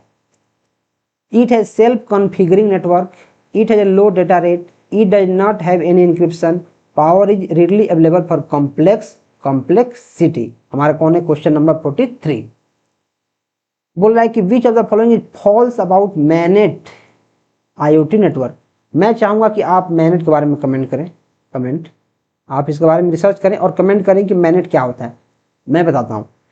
बोल रहा है कि कौन से मैनेट IoT नेटवर्क के बारे में सही है, तो आपको क्या करना है, पहले IoT जो होता है उसके बारे में इसमें से पॉजिटिव पॉइंट सर्च करना है, क्योंकि जो IoT है उसको बहुत सारे क्वेश्चंस को आप आंसर ऐसे ही कर सकते हैं, पॉजिटिव निगेटिव करके, पॉजिटिव निगेटिव करके आंसर कर सकते हैं, क्योंकि IoT में क्या होगा कि सारी चीज़ें हमारे लिए सिक्योरिटी की पर्सपेक्टिव से होंगी, हमारे लिए हेल्पफुल होंगी, हमें अच्छे से चीज़ें प्रोवाइड करेंगी। It has self configuring network, सही बात है। It has low data rate, ठीक है। It does not have any encryption, क्या इसके पास कोई इंक्रिप्शन नहीं है? फॉल्स, फॉल्स कौन है? क्या इसके पास कोई इंक्रिप्शन नहीं है? हाँ। Power is readily available for complex security, देखो ये हमारा बात गलत है, पावर हर एक चीज के लिए अवेलेबल है, पावर जो है वो हर एक चीज के लिए अवेलेबल है। अगर पावर ही नहीं रहेगा तो IoT डिवाइस काम कैसे करेगा? अगर पावर रहेगा ही नहीं तो क्या IoT डिवाइस हमारा काम करेगा? नहीं करेगा। अगर पावर नहीं रहेगा तो काम नहीं करेगा। तो सेल्फ कॉन्फ़िगरिंग है, लो डेटा रेट है, इसके पास इंक्रिप्शंस नहीं है, लेकिन पावर हमें हमेशा के लिए चाहिए, तो आंसर डी हमारा देखने को मिलेगा। Which of the component of an IoT system that executes a program, क्या सेंसर्स प्रोग्राम को एग्जीक्यूट करता है? नहीं, ये तो डेटा को कलेक्ट करता है, कलेक्ट्स डेटा, कहाँ से? फ्रॉम इन्वायरमेंट से। क्या माइक्रो कंट्रोलर हो जाएगा? यही प्रोग्राम को एग्जीक्यूट करता है। बिल्कुल। माइक्रो कंट्रोलर क्या है? एक छोटा सा कंप्यूटर है। मैं आपको COA के क्लास में बताया था, आज भी बताया हूँ, अभी बता रहा हूँ। स्मॉल कंप्यूटर है, क्योंकि ये कंप्यूटर है, स्मॉल है, तो प्रोग्राम को एग्जीक्यूट कर देगा। ठीक है। क्या एक्चुएटर हो जाएगा? एक्चुएटर क्या है? एक फिजिकल चीज को मोशन देता है। जो फिजिकली चीज है उसको मोशन देता है, मोशन। जैसे मैंने आपको एग्जांपल दिया है कि रोबोट का हाथ कैसे नाचेगा? एक्चुएटर की हेल्प से। ए डिजिटल टू एनालॉग कन्वर्टर, नहीं, ये नहीं होगा। तो क्या हो जाएगा? कौन से प्रोग्राम को एग्जीक्यूट करता है? तो प्रोग्राम को एग्जीक्यूट करता है कंप्यूटर, और कंप्यूटर नहीं दिया तो माइक्रो कंट्रोलर दिया है, ये भी हमारा क्या है? कंप्यूटर ही है। Next, how many numbers of the elements in the open IoT architecture? तो ये होते हैं हमारे पास, अलग अलग किताब में अलग अलग होता है, लेकिन जो मोस्ट कॉमन होता है वो होता है 7 एलिमेंट्स। कितने होते हैं? 7। मैं सबका नाम यहाँ लिख दिया हूँ। डिवाइसेज, फिर गेटवे, फिर नेटवर्क, फिर data processing, data storage, application, और फिर सिक्योरिटी। डिवाइसेज में सेंसर्स और actuators that interact with physical world. ठीक है। गेटवे में bridges devices to the cloud, handling data aggregation and protocol. Network में प्रोवाइड्स कनेक्टिविटी, डेटा प्रोसेसिंग में analyses and interprets. Data storage में स्टोरेज और process data. Application enablement में supports development of user facing applications. Security में integrity होना चाहिए, privacy होना चाहिए, प्रोटेक्शन होना चाहिए। तो नंबर ऑफ जो हमारे एलिमेंट्स हैं वो कितने हो गए? 7। और मैं आपको बता रहा था कि एक और है जो आपको लेयर्स देखने को मिलता है, लेयर्स। तो कुछ बुक्स में 4 लेयर मिलता है, कुछ बुक्स में 5 लेयर मिलता है, लेकिन आज जो मॉडर्न है, मॉडर्न IoT, उसमें आप 5 लेयर को मान सकते हो। जो 3 लेयर मैंने आपको बता दिया है, परसेप्शन लेयर, फिर एप्लीकेशन, और फिर नेटवर्क, और 2 लेयर और बाकी है, वो आप यहाँ देख लो। यहाँ देखो, perception layer, network layer, application layer, एक है मिडिलवेयर लेयर और एक है बिजनेस लेयर। मैं क्या करता हूँ, यहाँ से पहले इरेजर लेता हूँ, इसको मिटाता हूँ ताकि आपको दिखे। हाँ देखो, परसेप्शन लेयर मैंने पढ़ा था, मिडिलवेयर मैंने आपको पढ़ा दिया था, नेटवर्क लेयर पढ़ा दिया था, और एप्लीकेशन लेयर पढ़ा दिया था। एक है बिजनेस लेयर।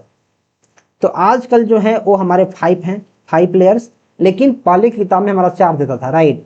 जैसे मैंने आपको बताया था कि जो TCP/IP है, TCP/IP, उसमें पहले 4 लेयर्स थे, लेकिन अभी 5 लेयर्स हो गए, राइट। वैसे ही इसमें पहले 4 लेयर थे। डायरेक्ट क्वेश्चन पूछा जा सकता है, डायरेक्ट याद करो इसको, कि जो IoT आर्किटेक्चर है उसमें कितने लेयर्स होते हैं। तो पहले 4 होते थे, अभी 5 होते हैं। अभी बिजनेस लेयर एक एक्स्ट्रा ऐड हो गया है, तो 5 होते हैं। Next, full form of ICT is, direct question है। ICT interconnect technology, interconnection topology, information and communication technology. इसको याद करना है, डायरेक्ट याद करो। विच protocol is commonly use for secure, जहां सिक्योर की बात आएगा मैं आंख बंद करूंगा और मैं नहीं देखूंगा क्या है, HTTPS में मारूंगा।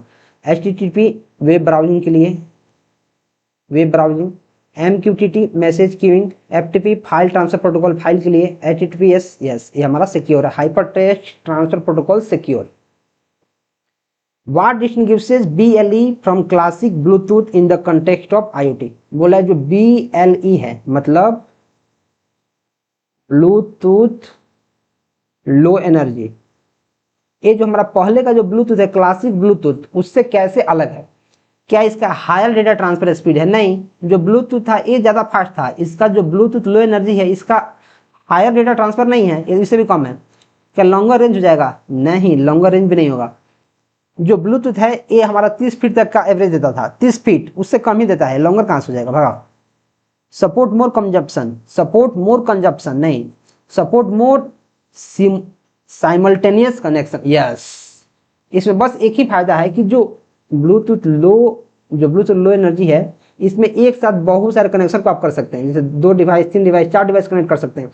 लेकिन जो ब्लूटूथ था उसमें आप एक बार में एक ही चीज को कनेक्ट कर सकते थे। जैसे जो पहले का ब्लूटूथ था उसमें अगर आप स्मार्टफोन से ब्लूटूथ कनेक्ट कर लिए हैं तो फिर उसी ब्लूटूथ से कनेक्ट करके आप किसी को डेटा सेंड नहीं कर सकते थे, राइट। लेकिन जब से मॉडर्न BLE आया है, ब्लूटूथ लो एनर्जी वाला आया है, तो एनर्जी तो लो लेता ही है, साथ ही साथ साइमल्टेनियसली बहुत सारे कनेक्शंस को भी सपोर्ट करता है। Next, which coding structure is used with MQTT to minimise data packet size for IoT communication. अभी आपको इसका फुल फॉर्म मन में पढ़ना है, अपने मन में याद कीजिए इसका फुल फॉर्म मैंने क्या बताया, अपने मन से इसका फुल फॉर्म याद करो। क्या XML है? एक्सटेंसिव मार्कअप लैंग्वेज नहीं। क्या जेसन है? JavaScript object notation? नहीं। JavaScript object notation direct full form पूछा जा सकता है। बाइनरी है? यस। क्या एचटीएमएल है? Hypertext markup language? नहीं, ये तो वेब ब्राउजिंग के लिए यूज होता है, वेब में। तो बोला कौन सा है जो MQTT के साथ यूज होता है डेटा पैकेट्स के साइज को मिनिमाइज करने के लिए आईओटी में? वो होता है binary. Which protocol utilizes queues of data enabling connected systems to communicate asynchronously and better handle issues like traffic spike? इसका आंसर हमें क्या देखने को मिलेगा? देखो इसमें बोला है कि कौन सा प्रोटोकॉल है जो क्यू ऑफ डेटा को हमारे यूटिलाइज करता है। तो आप पढ़े होंगे मैसेज क्यू टेलीमेट्री प्रोटोकॉल, इसमें भी क्यू आ रहा है, और एडवांस मैसेज क्यूइंग प्रोटोकॉल। और यहाँ बोल रहा है कि uses queue of data enabling connected system to communicate asynchronously and better handle issue like traffic spike. मतलब लार्ज, जब बहुत सारे डेटा को एक साथ सेंड करना होता है बहुत सारे डिवाइसेस में, तो ट्रैफिक क्रिएट हो जाता है, मतलब ट्रैफिक बढ़ जाता है। तो उस केस में क्या होगा? तो उस केस के लिए क्या HTTP हो जाएगा? नहीं, ये तो वेब ब्राउजिंग में होता है, वेब ब्राउजिंग हो जाएगा तो ये तो कट जाएगा। क्या DDS हो जाएगा? Data distribution service? नहीं। क्या कोप हो जाएगा? Constant application protocol? नहीं। क्या MQTT हो जाएगा? देखो ये मल्टी लेवल क्यू में होता है लेकिन एडवांस चीजें में नहीं होता है। तो एडवांस के लिए एक अलग से है एडवांस मैसेज क्यूइंग प्रोटोकॉल, इसके नाम में ही एडवांस है, और एडवांस में ही कॉम्प्लेक्स चीजें यूज होती हैं, कॉम्प्लेक्स। तो मैं बी के साथ जाऊंगा।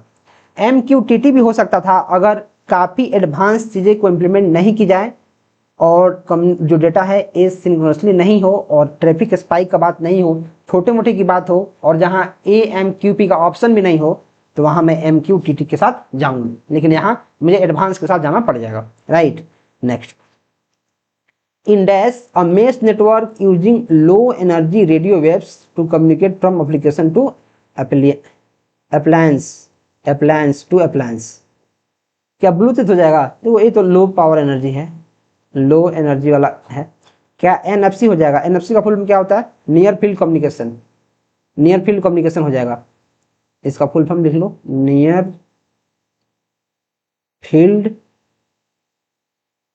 Communication, near field communication. क्या वाईफाई हो जाएगा? Low energy radio waves, low energy radio waves to communicate from appliance to appliance. क्या वाईफाई हो जाएगा? नहीं। क्या जेड वेव हो जाएगा? यस। क्या जिग्बी हो जाएगा? नहीं, जिग्बी नहीं होगा। इसका आंसर होगा जेड वेव। इसका आंसर क्या होगा? Z wave. ये क्या है जेड वेव? हमारे पास वायरलेस, जेड वेव क्या है? वायरलेस कम्युनिकेशन प्रोटोकॉल हमारा आंसर इसका होगा। जो जेड वेव है वो क्या है? वायरलेस कम्युनिकेशन प्रोटोकॉल है। देखो NFC क्या होता है? NFC का फुल फॉर्म होता है नियर फील्ड कम्युनिकेशन। ये भी हमारा शॉर्ट रेंज है, शॉर्ट रेंज। जो ब्लूटूथ है अलग से ही शॉर्ट रेंज है। लेकिन बोला कि कौन सा है जो मेश नेटवर्क है, और मेश नेटवर्क का मतलब थोड़ा समझना पड़ेगा यहाँ ध्यान से। मेश नेटवर्क क्या है? जो लो एनर्जी रेडियो वेव्स को यूज करता है कम्युनिकेट के लिए। क्या Bluetooth low energy radio waves को यूज करता है? नहीं। NFC करता है? नहीं। वाईफाई करता है? नहीं। ये सारे के सारे रेडियो वेव्स और इंफ्रारेड वेव्स या फिर और भी जो वेव्स हैं उनके यूज करते हैं, लेकिन ये मेश नेटवर्क में नहीं आते हैं, मेश नेटवर्क में नहीं आते हैं, राइट। लेकिन जो जेड वेव होता है वो वायरलेस कम्युनिकेशन प्रोटोकॉल होता है। तो मैं जेड वेव के साथ जाऊंगा। जिग्बी भी इसका आंसर हो सकता था, ये भी शॉर्ट रेंज के लिए होता है, इसमें भी हमारे रेडियो वेव्स होते हैं, राइट। लेकिन जो मोस्ट सुटेबल है, जो मोस्ट प्रिफरेबल है, क्योंकि इसका रेफरेंस मैंने बुक से लिया है, बुक से, और बुक में इसका आंसर जेड वेव दिया था, तो आपको इसके साथ जेड वेव के साथ जाना पड़ेगा। अगर इसमें मोर देन आंसर आता, मोर देन वन, अगर इसका आंसर आता मोर देन वन, जब मोर देन वन आता तो आप देख रहे हैं कि Bluetooth, NFC, wifi, Z wave, Zigbee, ये सारे के सारे शॉर्ट रेंज ही हैं, राइट। ये सारे के सारे शॉर्ट रेंज हैं और सारे सारे लो एनर्जी कंज्यूम कर रहे हैं। अगर मैं वाईफाई को अगर साइड में कर दूं तो वाईफाई है जो थोड़ा सा ज्यादा एनर्जी लेता है, लेकिन उसके अलावा तो सारे कम एनर्जी ले रहे हैं, राइट। तो अगर मोर देन ऑप्शन आता तो मोर देन पे अपन टिक करते, नहीं तो ऐसे ऑप्शन, इसका 3-4 ऑप्शन मुझे सही दिख रहा है। लेकिन जो बुक है उसमें जेड वेव इसका आंसर दिया है, तो आप जेड वेव को इसको याद कर लो। Next, this global IoT network provider offers wireless networks to connect low power objects that emit continuous data edge. बोला this global IoT network, global, तो क्या जो ब्लूटूथ है ग्लोबल है? नहीं, ये तो लोकल है। क्या जो NFC है ग्लोबल है? नहीं, ये तो लोकल है। क्या वाईफाई या ग्लोबली काम कर जाएगा? मतलब एक वाईफाई यहाँ लगवा लिए और 50 किलोमीटर तक लोग वहां से कनेक्ट हो जाएगा? नहीं, ग्लोबल नहीं है। क्या जेड वेव ग्लोबल है? नहीं, सिगफॉक्स है ग्लोबल। जो सिगफॉक्स है ये ग्लोबल है, ये ग्लोबल है, और यही वायरलेस नेटवर्क को प्रोवाइड करता है, लो पावर कंज्यूम करता है, जो कंटिन्यूस डेटा को इमिट करता है। तो ये रहे हमारे 52 क्वेश्चंस आईओटी के। हमने आईओटी के सारे सिलेबस को इसमें कवर कर दिया है। अगर आप आईओटी के क्वेश्चंस उठा के देखेंगे प्रीवियस ईयर के, तो आप देखेंगे कि सारे के सारे क्वेश्चंस इसी में से है कि COAP का फुल फॉर्म क्या है, MQTT का फुल फॉर्म क्या है, ब्लूटूथ का रेंज क्या है, ब्लूटूथ का IEEE स्टैंडर्ड क्या है, वाईफाई का IEEE स्टैंडर्ड क्या है, राइट, और जो सेंसर है उसका काम क्या है, एक्चुएटर्स का काम क्या है, ये सब चीज़ें मैं सारी के सारे आपको काफ़ी डिटेल में बता दिया हूँ। अगर आपने अच्छा से प्रैक्टिस कर लिया, 2-3 बार पढ़ लिया, नज़रों ही नज़रों में अगर आपने पढ़ लिया तो आप काम कर जाएंगे। और अब मैं क्या करता हूँ, आपको फिर से बताता हूँ कि मैंने स्टेट के रिगार्डिंग, ये हमारा 5th वीडियो था, 15 सब्जेक्ट है जिसमें से हमने 5 को कंप्लीट कर लिया, मतलब 1/3 हमने कंप्लीट कर लिया है। 33% अभी कंप्लीट हो चुका है। 10 वीडियो और आएगा, हर एक सब्जेक्ट का एक वीडियो 1.5 से 2 घंटे, 2.5 घंटे, जितना में हो जाए। और अगर आपने 15 के 15 वीडियो देख लिया तो यू विल क्लियर स्टेट का एग्जाम और you will thank me later. और एक बार अगर आपका एग्जाम क्लियर हो जाएगा तो आपको सिंपली आके वीडियो में कमेंट करना है या फिर व्हाट्सएप पे मुझे मैसेज करना है। मेरा नंबर आपको लगातार व्हाट्सएप का दिख रहा होगा, हर एक पीपीटी पे उसका नंबर है। और ये पीपीटी अगर आपको चाहिए तो आपको व्हाट्सएप चैनल को ज्वाइन करना पड़ेगा, और यार चैनल को सब्सक्राइब कर लो, राइट, चैनल को सब्सक्राइब करना बहुत जरूरी है। और मैं आपको एक बार फिर से रिकमेंड करूंगा कि अगर आप डेडिकेटेड हैं और पढ़ ही रहे हैं तो आप इस नोट्स को ले सकते हैं, जो 99 रुपये में आपको नोट्स प्लस सारे PYQ का सॉल्यूशन प्लस बहुत सारा सेट्स और मॉक टेस्ट देखने को मिलेगा, जिसका लिंक आपको डिस्क्रिप्शन में देखने को मिल जाएगा। आप डेफिनेटली इसको चेकआउट कर सकते हैं। तो चलिए अपने मिलते हैं नेक्स्ट वीडियो में। Till then keep supporting and keep exploring.